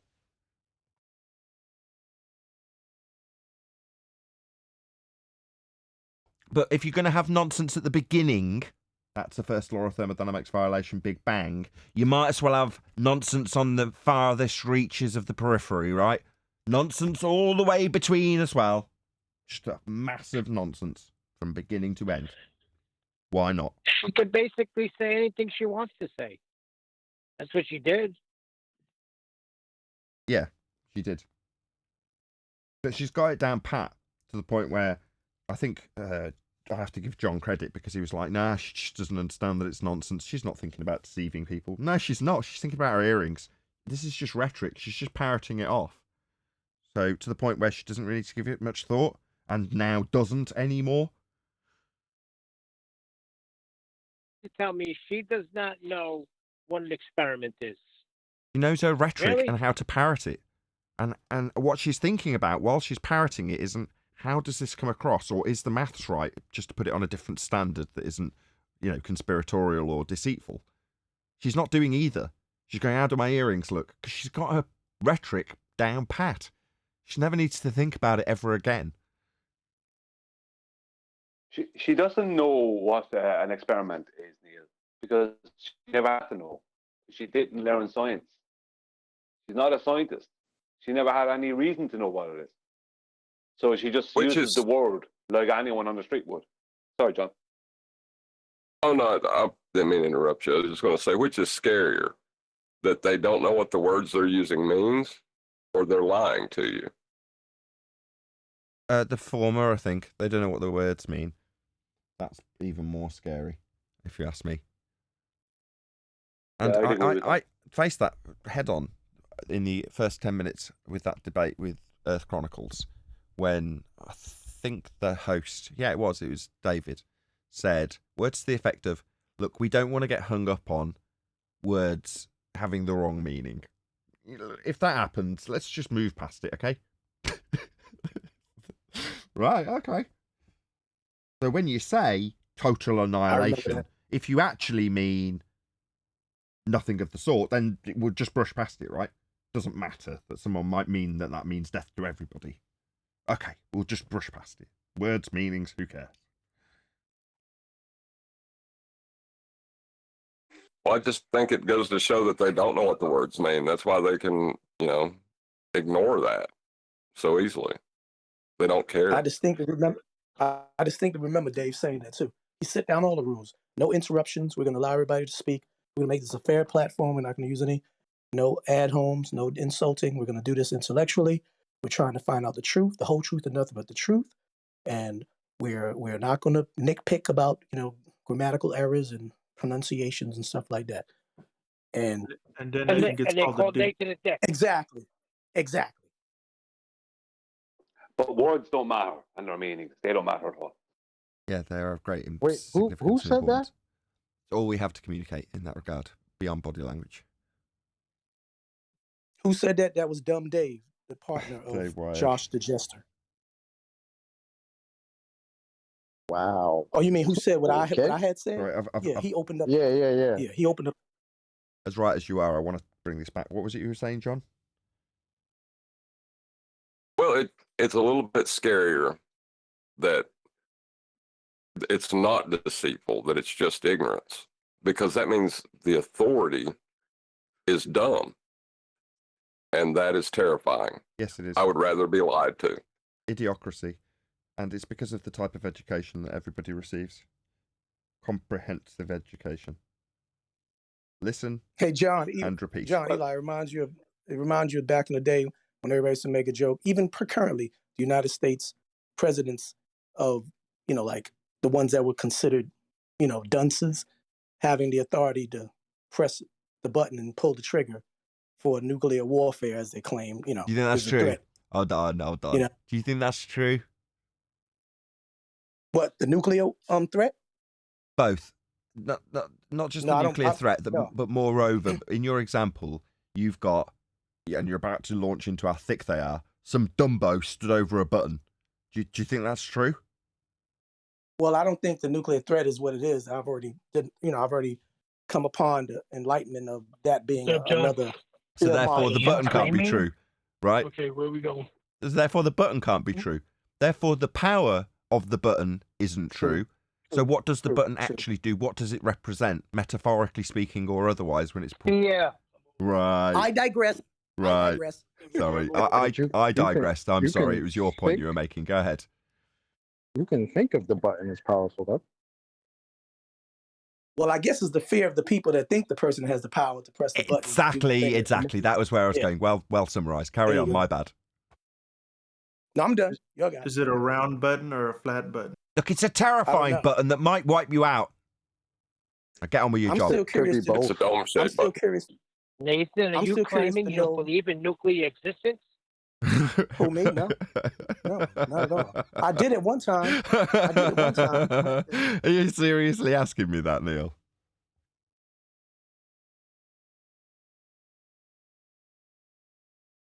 Okay, look, let's Ask just it again, clarify. Neil. Yes, I'm absolutely terrified, and the world could end tomorrow. Okay, you happy? Come on, I'm doing that guy. Don't you remember, Nathan? Look, it's scary as all hell, Neil. I know that I'm terrified when I fall asleep each night, and so should you be. Okay?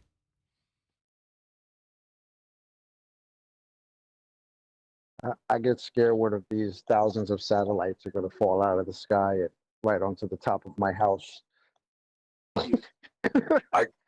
I get scared that an entire structure that's supposed to be built on competence is full of incompetent people that don't know what words mean. That terrifies me. Yeah, they destroyed that building by planting bombs underneath it, There were no aeroplanes involved. That building of incompetence Does collapsed. that scare you more than a structure that's supposed to be the size of a football field flying around above our heads at 250 miles up at about 17,500 miles per hour, going around the ball Earth every 90 minutes? Isn't that scarier? No, Yeah. because that's always worked out, right? How It else just could worked life out. have Oh, Hold on, okay. let if Alvin it go. always worked, if it hadn't always worked out, then how could life have evolved to us being like this, right? There's a problem here. Okay, right. When it comes to the ISS, like any other bloody light in the sky, it doesn't matter if it's Mars, Jupiter, or some twinkly light that they say is Omicron Persei 8 or whatever. It doesn't make any difference. The ISS is just another light in the sky. And over time, we have had various different incarnations ever since the general public's basically had the ability to look at this thing in any sort of detail. We've had ever increasing incremental stage show performances alluding to be this light in the sky. And every so often they say, oh, well, that one crashed, so we launched another one. Right? It's had all sorts of incarnations. But all it really is, when you say it's travelling 17,500 miles an hour, in the heliocentric orbital motion that it's assumed to be in. But I don't assume any of the lights to be in an orbital motion of any description. I just don't assume that when I see them moving. Now, the fact that the ISS in no way comports with the standardized motion of the lights in the sky, which ultimately leaves it as an anomaly in the motions described by heliocentrism. Well, you can't have anomalies like that. You've got to be able to explain them, so they wrap it up with the ISS. It's a loose end that they need to explain. They can't just leave it out there for people to discover of their own volition and go, oh my God, we're being invaded within this system that I believe we live in. Yeah? So they explain it for you. That's all it is. But it doesn't mean the light doesn't exist, and it doesn't mean that when you do see the light that it's travelling 17,500 miles an hour in an orbital motion. I see. So what you're saying is they noticed the light up there, and that they created a whole narrative around that light to explain it, so that there's not some anomaly in the heliocentric model that we're supposed to know so much about that they can't explain. That's what you're saying? Or they spent millions on Skylab and Mir and the International Space Station because they're really productive and earn people billions of dollars. Because they do, don't they? Yes, indeed. Oh, And my just bad. think- Sorry, did I say make? I meant cost. And just think, there is an all this entire science, profession. Nathan. There is an entire profession of people who are subject matter experts, or claim to be, who haven't figured this out. Yeah. That's I don't scary. Well, the more you say it, John, you keep it up. Because yes, you're absolutely correct. Because what you're essentially alluding to is that what we have in terms of a society is the blind leading the blind. That's what you're basically saying, isn't it? Yeah. It's terrifying. You know, it makes you think of that in the land of the blind, the one-eyed man is God. Or ridiculed and stoned by all the blind people who can't stand him. Look, I don't know about y'all, but I'm scared poopless that when Elon and his buddies go to Mars, that they're gonna break that vacuum and gonna suck all the air and kill everybody here left on the Earth. That's my fear. When they go through the giant condom there. Yeah, and they go to Mars. That's what I'm fearful of. Well, I mean, I don't know if that's still holding. You know, they put it over the ozone layer back in the 80s, didn't they? That giant condom. I don't see how it's a problem. I mean, they sent a helicopter. They have a helicopter robot there, so it was there. We're still all breathing, you know. I think what you should do is you should take that helicopter robot. You ever had one of those toy helicopters? Christmas, like a kit. What you do is fold it precariously into a ball, and then get these massive inflatable rubber balls that will explode out like airbags around it when it traverses through a second law of thermodynamics violation sky vacuum into gas pressure without containment, so that it expands, bursts out, then lands after bouncing several times and deflates, and then just unfold the wings and let it fly away. Should be easy. Yeah, I'm sure all that will check out in 1% of the supposed atmosphere that we have here, right? Yeah. Yeah. Obviously, a helicopter is the device to send. I bet they tested all of that rigorously here on Earth, and it cost a whole bunch of money to do that. Absolutely, it did. Better be grateful too, given all the money that these Mars trips develop. Yeah, all those jobs they create, it's just horrible.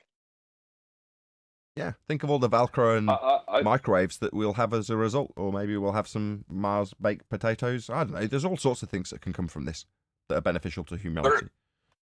They are creating an entire field of jobs for people that haven't got a fucking clue for what they're looking at. They're just doing math. I think it's wonderful. Yeah. It's busying therapy. It's like a creative workshop, but the people involved think it's real. That's what it is.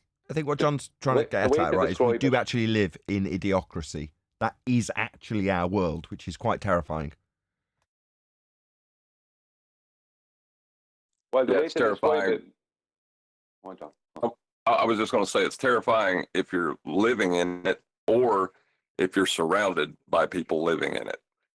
It is just terrifying. Well, I take the attitude, which has been very helpful, although I don't live by their rules or standards when it comes to interaction with the system. But I won't mention his name, but a guy once described the free man movement in terms of the best way to implicate some of the aspects of it into your life, which is to treat your straw man like a coat. Yeah? Generally speaking, you don't have to pick up the coat and put it on. It's just the fact that everyone around you is always wearing the straw man coat is irrelevant to you. Now, that doesn't mean that when you walk in and register your car, you have to do the arduous thing and put the straw man coat on. Well, if you take that example, which wasn't mine, and expand it out into a societal thing when it comes to this idiocracy that we live in, then you can say that that's a societal coat.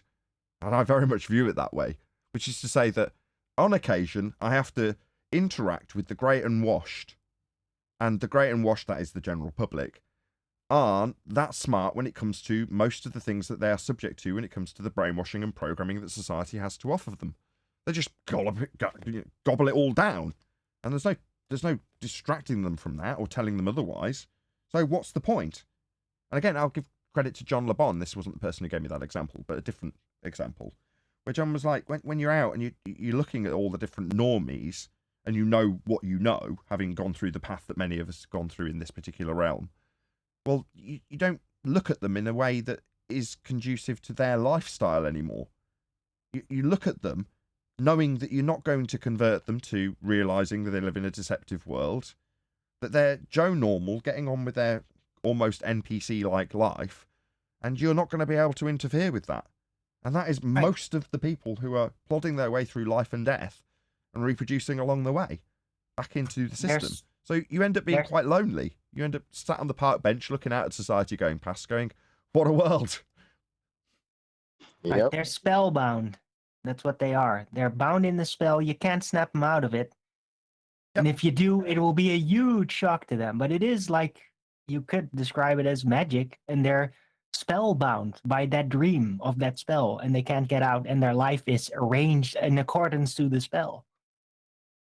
The Matrix. Go on. Sorry, go ahead. I was going to say the Matrix analogy is ideal when it comes to the red pill and the blue pill.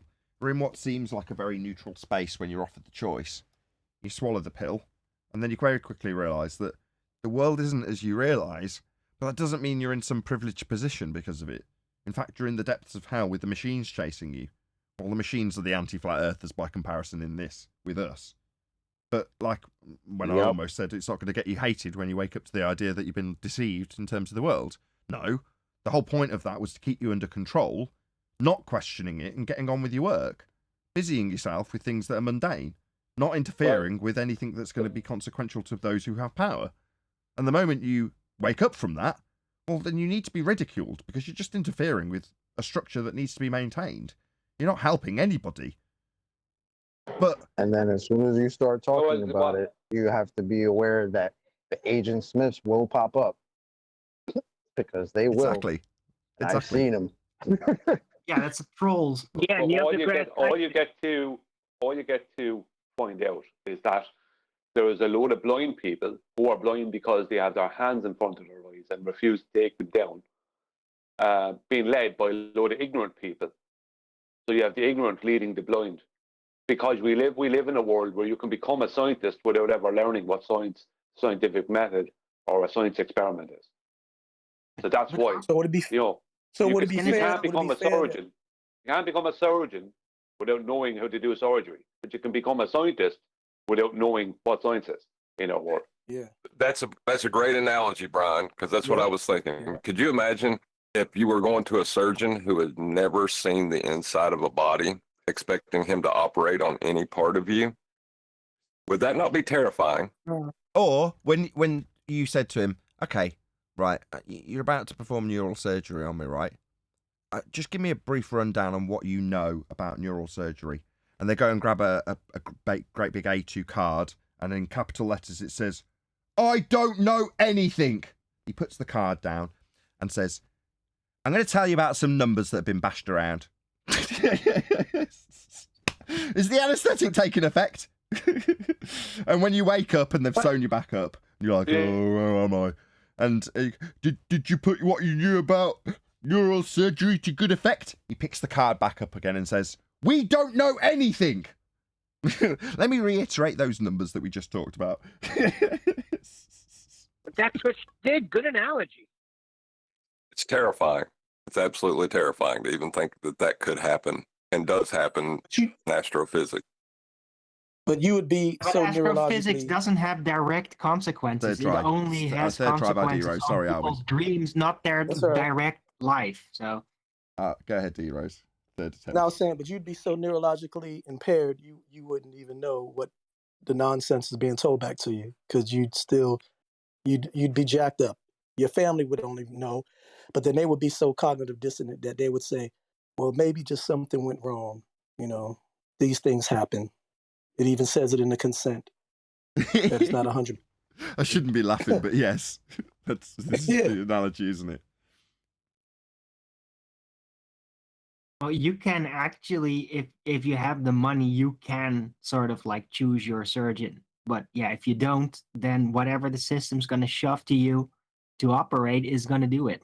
It's even on her thumbnail, right? So let's just bring it up on Skype.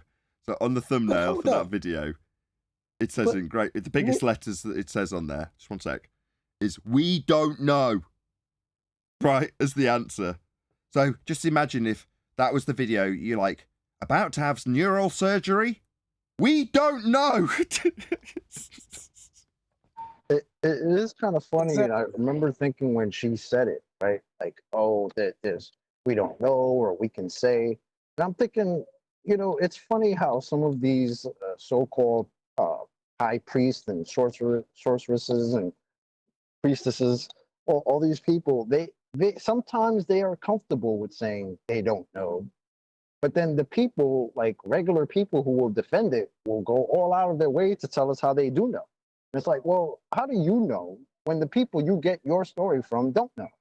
How does that check out in reality? It doesn't. Exactly. And to allude to what it's because of a special cultural relation, hold on, between the priests and the recipients, right? The dreamers. That because the teachers, basically the people in the know of how these mechanics work, they typically culturally give off a flair like they know everything. With maybe an exception, hold on, but with a promise like, yeah, but we will figure it out eventually, right? That's what they said, by the way, about the difference between Newtonian and Einstein gravity too. That was never solved. But that was the attitude. It's like, yeah, we will figure it out, because they have to give off a flair of intellectual superiority and being all in the know. Even though among themselves, they know it's not true. It's like an attitude. They have to be daddy who knows everything to the people that are receiving this. Right? And so they're not in the people know. that are receiving think it's all they, oh no, we do know it all. But they don't know anything. They're just thinking that it's all known. You just And described Dunning-Kruger. with that being said, to backtrack to what you said, some people have the money to get the top surgeons. Let's merge that. Let's juxtapose that with Neil, Faulkner, and Makuru, whatever his name is. Those are the top 3 surgeons you got to go to for the richest elites. You still paying for the worst. That's Are you kidding me? Those Yes, are you're not still paying top surgeons. Those are the top surgeons. You never get to know their name. They stay behind the screen. They actually plan this shit out and help with the rollout of information. Yeah, but they're not the ones with their names here on the facing building. us. They're not on Thank camera. you. Okay, you don't know the top surgeons. They're projected on the infrastructures. Dr. Neil deGrasse Tyson Institution of Neurological Health, Dr. Daniel Faulkner, prime minister of medical health. And come on, man, you know what I'm talking about. We're not talking But about those are more underground. like those Exactly. are media front Let's just say, people let's just of the say, Exactly. But hospital. that's They're his not the point, surgeon. Darwin. That's Can you his hear all right, me? point. guess what? Those surgeons, huh? Those are not I'm the saying surgeon. Those are the front face media representatives those are of the the licensed. hospital. Those are the licensed, privileged to do surgery. The ones that you're talking about are the ones that get their license revoked and get their license suspended because they speak against the pseudoscience mainstream narrative, which Neil, Daniel, and Mkuku, whatever his name is, abide to. That's the fact of the matter. If you want to merge your two analogies, period.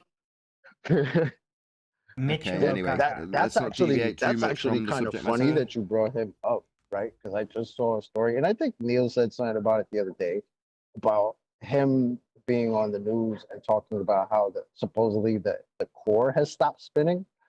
I actually just saw that the other day. I was dying laughing.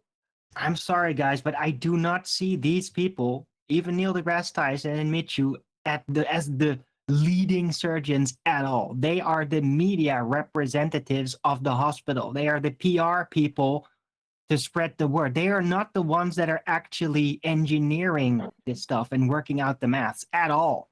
They're blabbermouths. They talk. They represent. They are not those surgeons. Okay, we get that, Arwen. We're just saying those are the guys with their names on the front of the hospital, right? Those are the guys. We understand. Arwen, I think you're looking not. for. Yeah. Go ahead. Sorry, Chocolate. Go on. Sorry, I thought you were finished. Sorry. I just want to say, I think you're looking for Copernicus and Kepler. They're the surgeons you're really looking for. Because this is not something they made up today. This is just something they're building upon that they made up a long time ago. Sorry, Chocolate. All I'm saying is that Neil and Michu aren't really doing all this calculus as much. I think that they're just bluffing a lot. I think that they're much more specialized in actual communication media representation compared to the real nerds that probably don't want to get on camera ever, but that are really good at it. It's not even happening. None of that is happening. You just have people making stuff up on the spot, making stuff up. Well, there you go. There doesn't have to be a conspiracy of a big room of geeks making stuff up. There's no need for any of that. Michio Kaku says something like you just said. He said it. Sorry, Chocolate just said he said it. I think it was a few minutes ago that the core has stopped spinning or some nonsense like that. Right? Some rubbish begging the question claim, and people will just go along with them. You know what I mean? They can make any one of them. Dr. Becky, Neil deGrasse, Michio Kaku, any one of them could just make up any nonsense on the spot in an interview. It doesn't matter. And they all can go with them or against them. It doesn't matter because none of it is real. There's no support for any of this absolute horseman. So it doesn't matter. They don't need a room of geeks. Right, so they're not actually doing surgery then. Well, guys, we've dragged out this analogy for 10 minutes. I had one more. Just one more. Arwen, if someone, the majority of this earth, needed neurological surgery for their loved ones or themselves, would they go to Nathan Oakley FED Institute of Neurology, or would they go to NASA's Institute of Neurology with a subsidiary institutions of Neil deGrasse Tyson? Okay? Well, it all depends on how they educate themselves. They should go to Nathan Oakley FED, but they won't. They'll go to the NASA institutes because those are the upfront ones that are getting all the love and all the admiration and the reverence of scientific knowledge. That's the point that I'm saying. Because Nathan would be considered the street pharmacist. Hey, if a family did some proper research, then they would figure out the actual track record. They would do, if it's not like a rushed thing, right? They would do deeper research, get track records, and then they figure out, hey, that street pharmacist that doesn't get a lot of respect, right, has a great track record of not having any calamities medically. He is actually more reliable, even though it's officially not said so, right? It's dependent on the people's research themselves as they approach. Yeah, if they're just going to pick something without researching, yeah, they're going to go for NASA. One more minute, this medical nonsense they will around out. know who's better. I You gonna concur. change I the concur. subject or what? Real, just to get off that for a second, I found it kind of funny when Michio Kaku was talking about his little change of the status of the core. I was like, look, we have another change to the narrative, don't we? Something that's supposed to be canon, I wonder. They claim it's measured by seismic activity and the magnetic field. That's how they know the course it has stopped or reversed. By measuring Since earthquakes. about 2009, right? That's what I heard him say. It's like, ooh, really? Yeah, from yep. That's been a From minute. 2009 to present day. Did any of you? Well, that makes sense. Did Because any of we you had see the that video? giant pole shift disaster in 2009, right, guys? Remember that? Yeah, please remind me. Well, I'm just anticipating. I'm anticipating. Because there was a really high-pitched whining sound, so I'm running around thinking, what the hell is that? Things keep breaking at the moment. So every time I hear a sound or smell a really strange smell, I start to panic. So I've just run around for 2 minutes going, where's that sound coming from? And then I've opened my window and there's some guy with a really noisy alternator on his van.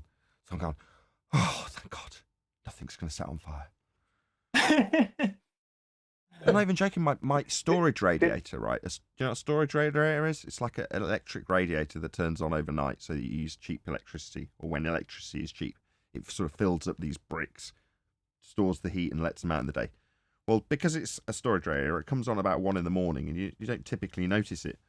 Well, I noticed it when it was ejecting sparks into the room, like as it was regulating how much electricity it should be pulling. Well, the regulator had gone wrong. It's just flying out all these sparks everywhere. I'm like, Jesus Christ! Thinking we're going to die. So, turn that off. But now we're down to having no heaters. So it's bloody freezing in here. Anyway, I'm a bit miserable at the moment because, like I say, my taps have started leaking. My radiators have stopped working and let out the magic smoke, so to speak. So I'm a little bit on edge that things are going to break. Like, is my projector going to blow up? Is my amp's going to blow up? That's normally the things that break. The things that I actually depend on to make money. Whereas now it's just like lifestyle things that keep me warm that are breaking, which don't affect the show, which is slightly worse in a way. Anyway, I'm just explaining why I'm on edge. Right. Well, your other equipment Well, you is sound great. jealous of all that attention you gave your computer in the last few months. Yeah, piece of crap. Everything else is starting to break around me. It's just, especially the taps, it drives me nuts when there's water leaking out of things. It's like I keep telling my wife, just go and buy some taps. And then the radiator broke. I'm like, now we've got a choice. What can we afford to buy? Neither. Which do we need more? Both. Anyway, enough of my first world problems. Back to the Do y'all have the globe Earth problem. Did you see the video? Yes, chocolate. Yes, Sorry, chocolate. What was that, chocolate? I know, Brian, you want to go, but I'm just sitting here thinking about this nonsense that I heard. So, are we going to have to change the housekeeping question? Because is there any evidence of a self-perpetuating molten iron core? Is it self-perpetuating if it's not spinning anymore? Well, if it's not spinning, Just a question. Then it can't be self-perpetuating. So if it's beyond the Curie point, which it is in their rhetoric, how is it developing a magnetic field? It's a hole, a plot hole in their rhetoric that I don't really care about. But if someone were to come and assert this nonsense, we'd pull it apart on multiple different fronts. Not to mention this plot hole where, well, it's not even rotating anymore. Well, how does it self-perpetuate given that it's beyond the Curie point? So you're saying it's hotter than the Curie point to develop magnetism, but it's developing magnetism anyway? If that's the case, it won't be developing magnetism. And there's nothing to get around it by saying, oh, right, it's just self-perpetuating. It's spinning, therefore overcoming the lack of magnetism because it's hotter than the Curie point. But hold on, wasn't the whole point of Michu's claim about that, not that it's going to permanently stop spinning, but that it's going to actually spin in the other direction now or something? Oh, I don't know. I don't remember him saying that. I just remember him saying that supposedly some studies from 2009, from what I heard, has pretty much asserted that it has stopped spinning. And then the lady he was talking to was asking, well, aren't we going to have like repercussions and things happening? And he kind of just said, yeah, but no. It was like maybe I should play that. We can go over that one. So the magnetic flux lines are moving, so therefore the core must be moving. Is that their inference? Yeah, the magnetic flux lines are. There's no movement. It's the magnetic pole. Slow roast. They just make stuff up as they go along. They turn the angles into magnetic declination. That's what they do. Because if you move from one place to another, then the angles are the same. The first angle you took to a direction is going to be changed. You make the distance, the angle is going to change.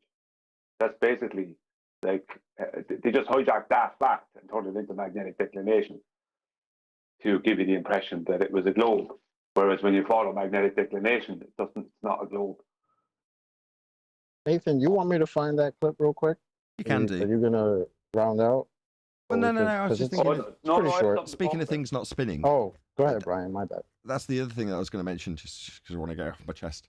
So this also happened over the weekend.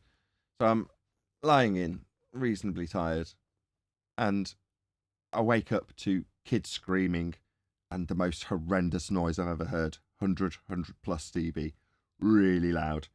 You know when you go from asleep to awake with lots of adrenaline flowing through you, immediately panicking? That's what it was. So I'm like hearing this bang, bang, bang, bang, bang, bang, bang, bang, bang, bang, like a machine gun going off, and the kids going, oh my god, daddy. So I'm like, what's going on? So I run around to find out where my wife is, and she's just having a shower. I'm like, can you hear that? What is it? And she's like, I don't know. So she jumps out the shower naked, dripping wet. We run into the kitchen, and what's happened is the axle has snapped on the washing machine on its last cycle. But instead of just stopping, right, it's continued to spin on the whatever it is, 1,000 plus RPM last spin, whilst having no axle. So it's throwing this drum full of wet clothes, very heavy, against the sides of the washing machine, physically smashing itself to pieces at a really loud volume. I shouldn't be laughing. It was absolutely terrifying because I didn't know what the hell was going on. But yeah, so over the course of the weekend, lots of things have broken. Anyway, I just thought I'd share that with you. As we were talking about things rotating and stopping. That sound is very alarming. That sound is very alarming. That has happened. If you put your things in on the wrong equilibrium of the washer and they're wet, like you put a quilt and there's too much of it on one side, that'll do it as well. It'll cause a like a M60 gun. I know about that. Oh no, it wasn't just wobbling. No, I know what you mean. If you imbalance it on the axle, it'll still wobble and make a load of noise. No, it snapped the axle. In other words, once it finished, because it was like 90% to the end of its cycle anyway, so it's sort of just like a couple of minutes went by and we're like, what are we going to do? Well, it's going to end its cycle in a second. Does it seem to look like it's going to explode? Probably not. Well, we'll just wait for it to end and it'll drain of its own volition, because the drain cycle takes 5 minutes. Let's just leave it. So we did, with it banging away. But once we got the door open, it had physically come off the axle. So it wasn't attached to anything other than the rubber band and the motor. It was just hurling itself around in the machine. It was absolutely nuts. I've never seen anything like it. Did the sensor go out initially? Whatever went out, it went out spectacularly. Normally when things like that break, they just let out the magic smoke. So this radiator went in a typical electrical fashion. Bzz, bzz, bzz, spark, spark, spark. Not working. That's a normal way for something electrical to die. Letting out the magic smoke. Whereas that wasn't that. It died in a much more spectacular fashion. Well, yeah, there's a sensor that's usually in modern washing machines that will balance your load for you, so that doesn't happen. So I bet you that sensor went out. What about a 20-year-old one that we've maintained and kept on the verge of not breaking for a long time? Does that have a magical sensor? Are you shocked that it messed up then? No, it's old. Like everything around me.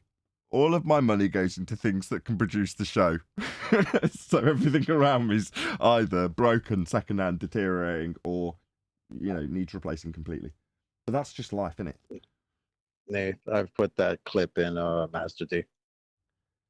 what's this? New Earth phenomenon is making head spin. Yeah. Okay, let's have a look.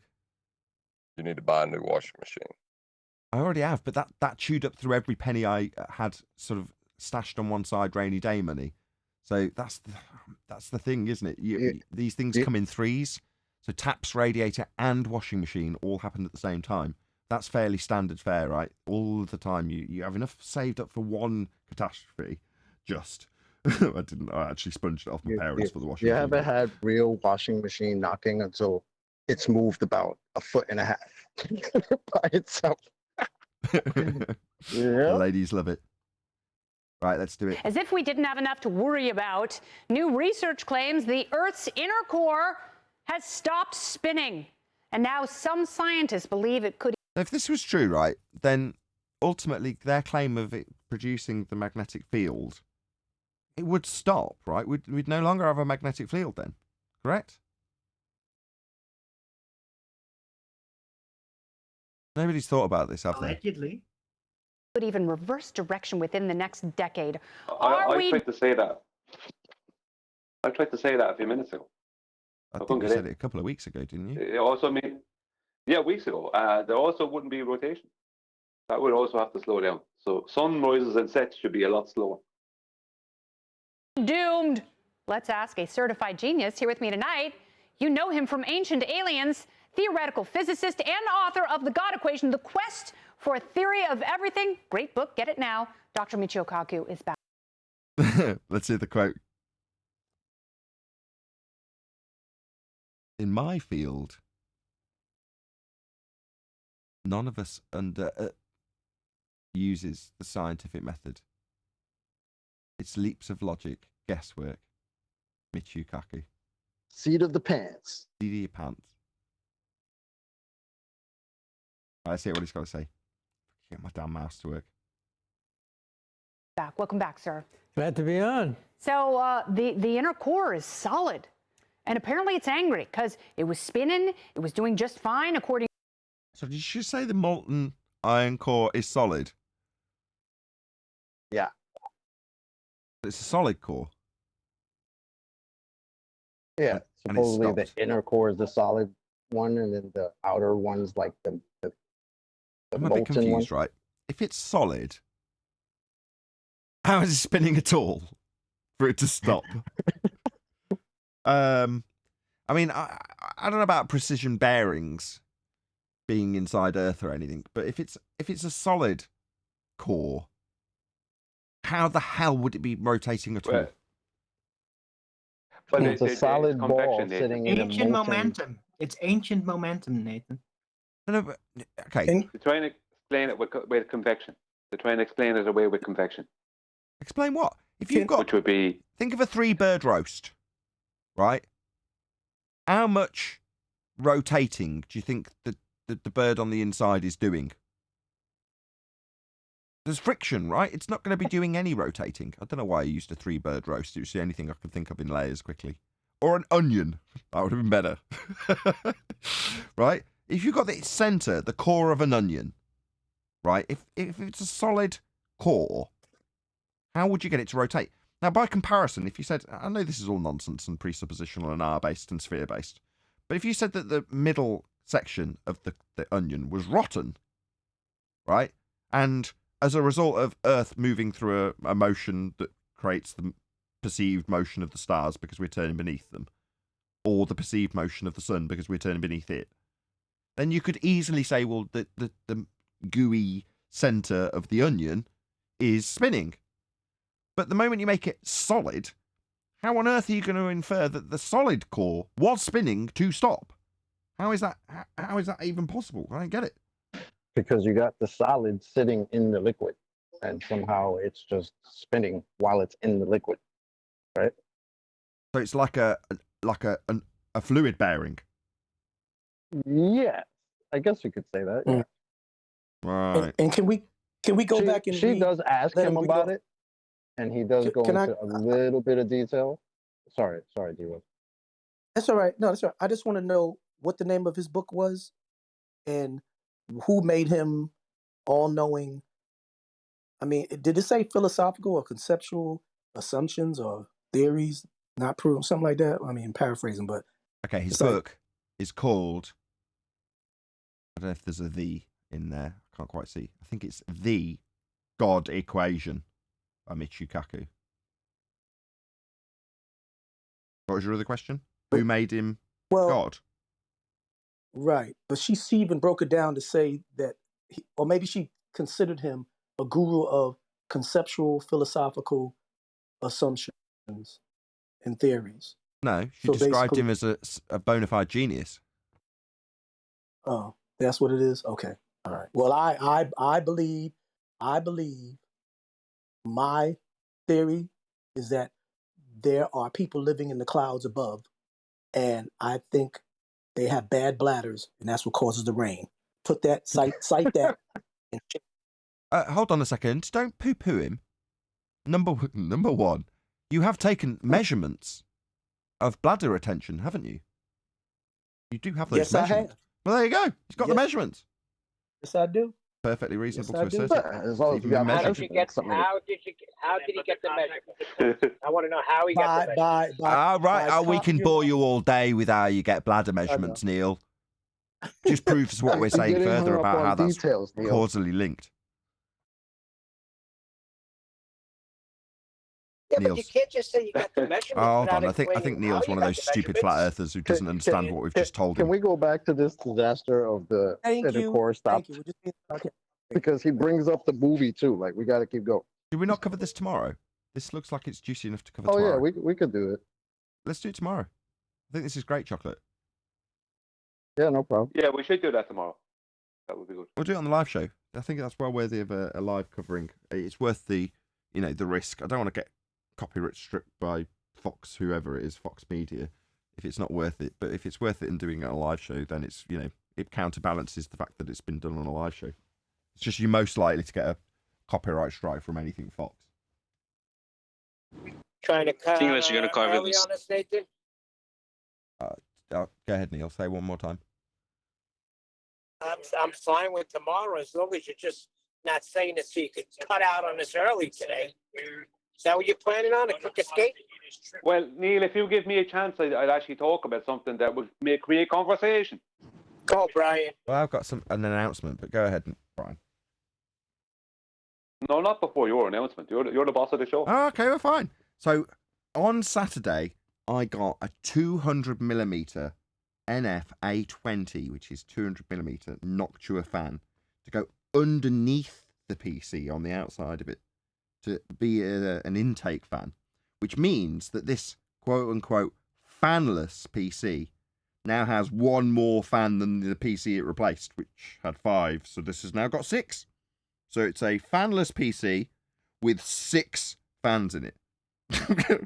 But I'm waiting for a low noise adapter, because the last fan, the way it works is when it goes into like an idle state, it puts it into its own predetermined silent mode, which isn't silent at all.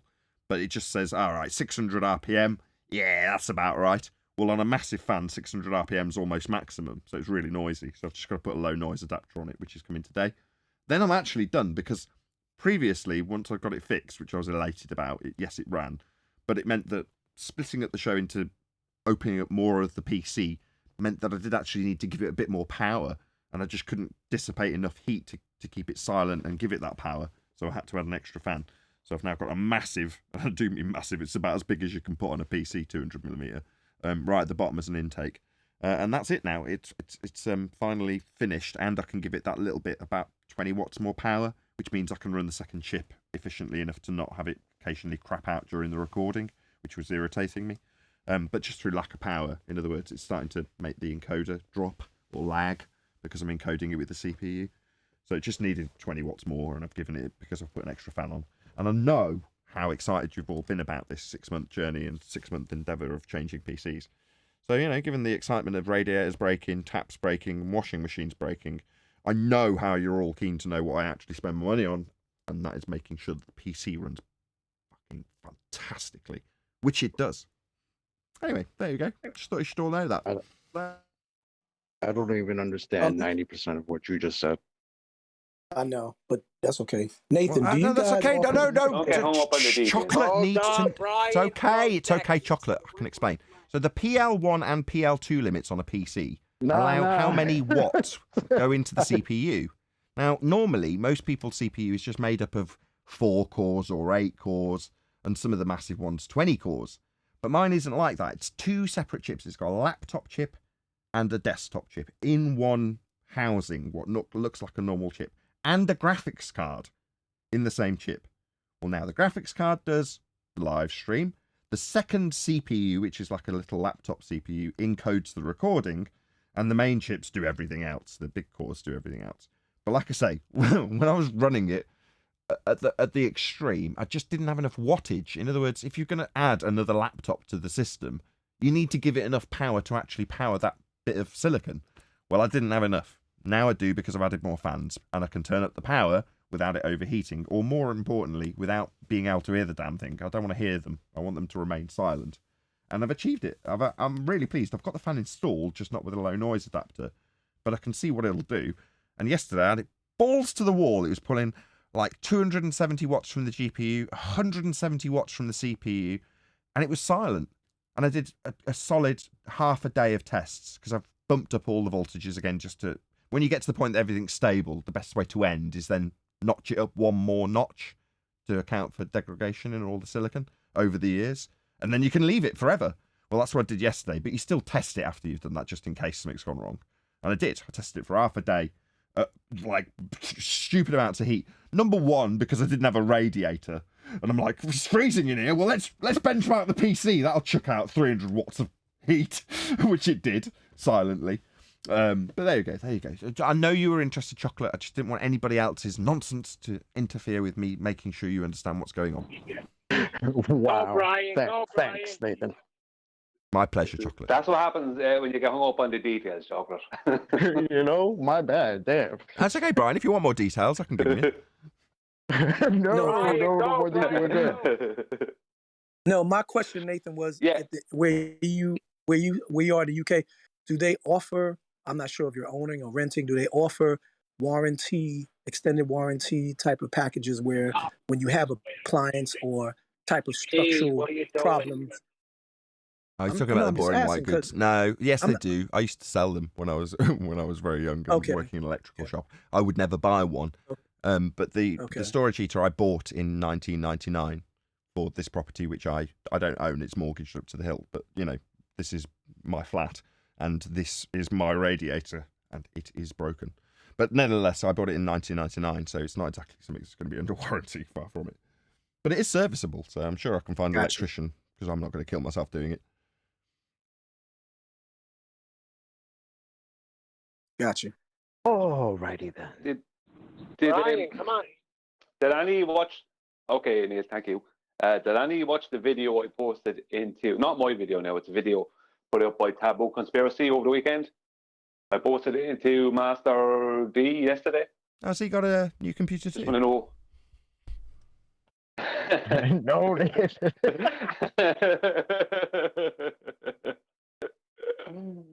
No, not that I'm aware of. No. But I just need to know if anyone watched it or didn't watch it, because I just ask him before I talk about it. Nah, I didn't. I haven't take seen that it as a yet, no. but I know where it is. Yeah. I'm going to watch it, though. Yeah. Yeah, but you should watch it. Now, what I have to say is you'll have to concentrate on it and watch it. You can't just listen to it because he's speaking in French. It's Racif, the man who done the 2 magnetic declination videos. Now, there was one point in his second video of the magnetic declination that I was a little bit iffy on. I think it's something to do with the longitude lines, but either way, it doesn't matter. This video is about time zones, and he absolutely pulls apart. Yeah, he pulls apart. He pulls apart the globe via time zones, and I remember hearing some of this years ago. But like a lot of things, like a lot of things, there was a lot of brilliant arguments way back years ago. But they were so simple things. They were kind of simple arguments, or they were kind of seemed obscure, like the time zone argument. So people didn't latch onto them. People were trying to get cameras and see how far they could see with the cameras. You know what I mean? So, but just to give some basics of it, he points out that on a globe, and I remember hearing this a long time ago, on a globe, right, there has to be 24 time zones north of the equator and 24 time zones south of the equator. That's the way it has to be, because that's the way it is. It's a globe with 24 longitude lines, and it's rotating, right? That's the way it has to be.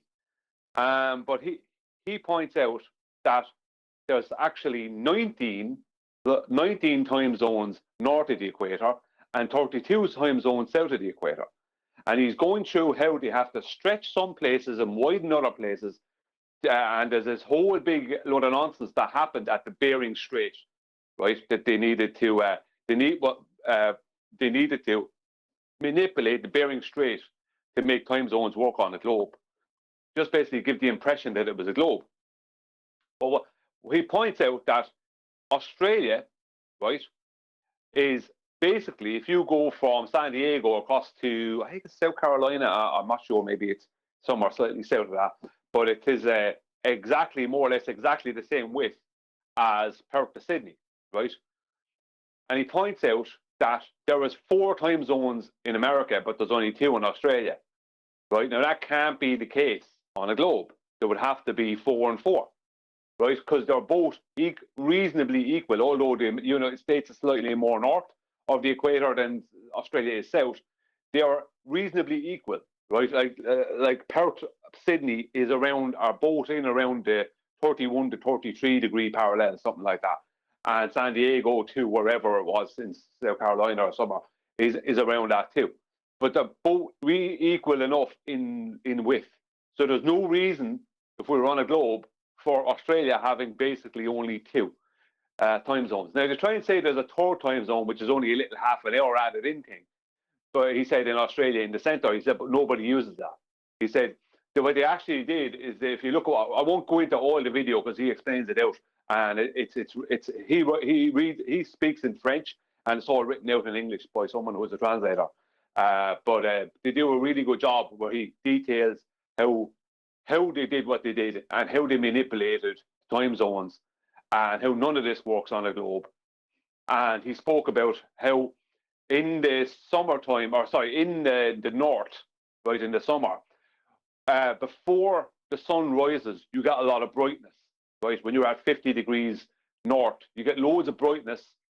And he said in the evening time when the sun is gone, you can still see the sun's effect on the horizon, he said. Right through the night, you see this glow, he said. You can see this glow on the horizon, he said. But he said south of the equator, at 50 degrees south, that doesn't happen. He said, so people because he basically lays out what people call day, like a full day, is basically a 180 degrees, right? Now, Tent speaks about this as well. We've all spoke about it, where it's just from the east, the sun starts appearing to come from your east and go up over your head. Let's just say if you're up in at its highest point, solar noon, and then go down down towards the horizon. That's the way it appears, your dome of vision, right? And he said it's just 180 degrees. So he didn't say 180 degrees, but his drawing was 180 degrees, showing how it happens. He said the difference is between the north and the south. He said is that in the south you don't have this light that starts as daylight that starts before the sun turns up, and you don't have this afterlight when the sun is after being what they call set. You don't have any of that south, but you do have it north. He said, well, it would have to be equal. It would have to be equal he said it would have to be equal if we were on a globe. He lays out the details of it. That's interesting. So it's really good. But his time zones, his time zones thing is brilliant. Because if you look at he shows how they stretch things and where they added things, and they have this constant adding of a half an hour of a part of it, add an hour onto a time zone, and he shows the date line and how that was manipulated. He goes through everything, so it's really, really good. You should watch it. Yeah, I'm like 7 minutes, almost 10 minutes into it. Yeah, Ben Taboo, he be doing his thing, and you know who else who gets into details like that is Eddie from Banjo USA Japan. He gets in depth in things like that when it comes to like the actual argument of navigation and sun going away, sun coming back, and flights. Yeah, yeah. Now you make me want to go back and watch this. Definitely. Well, as he says himself, Racif, the French man, said himself, he said, this is not going to be for someone who's brand new. This is going to be for this thought. What he says himself, it's for people who've been here a while. If you've been into this subject for a while, you'll have an interest in this. If you're just new into it, he's basically pointing at TikTokers. If you're just new into it, then this is not going to have the effect on you. And it's true, because when I first heard about this years ago, it didn't have the effect on people it should have had.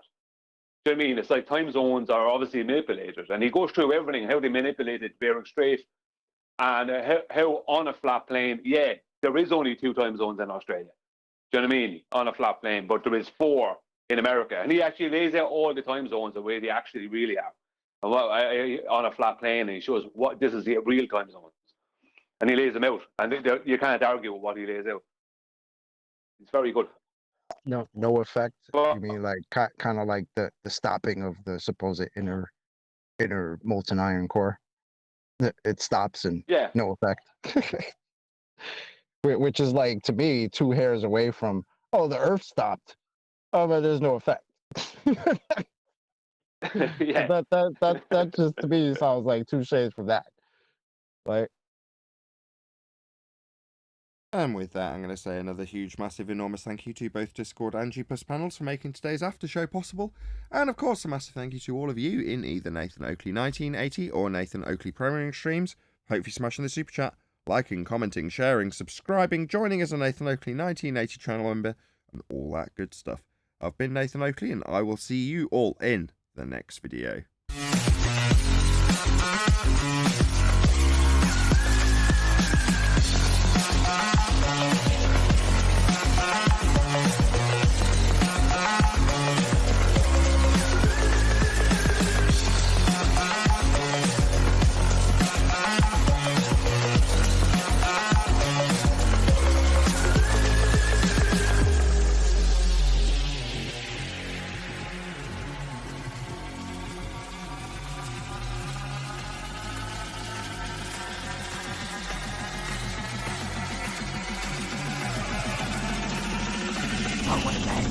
What a lovely day!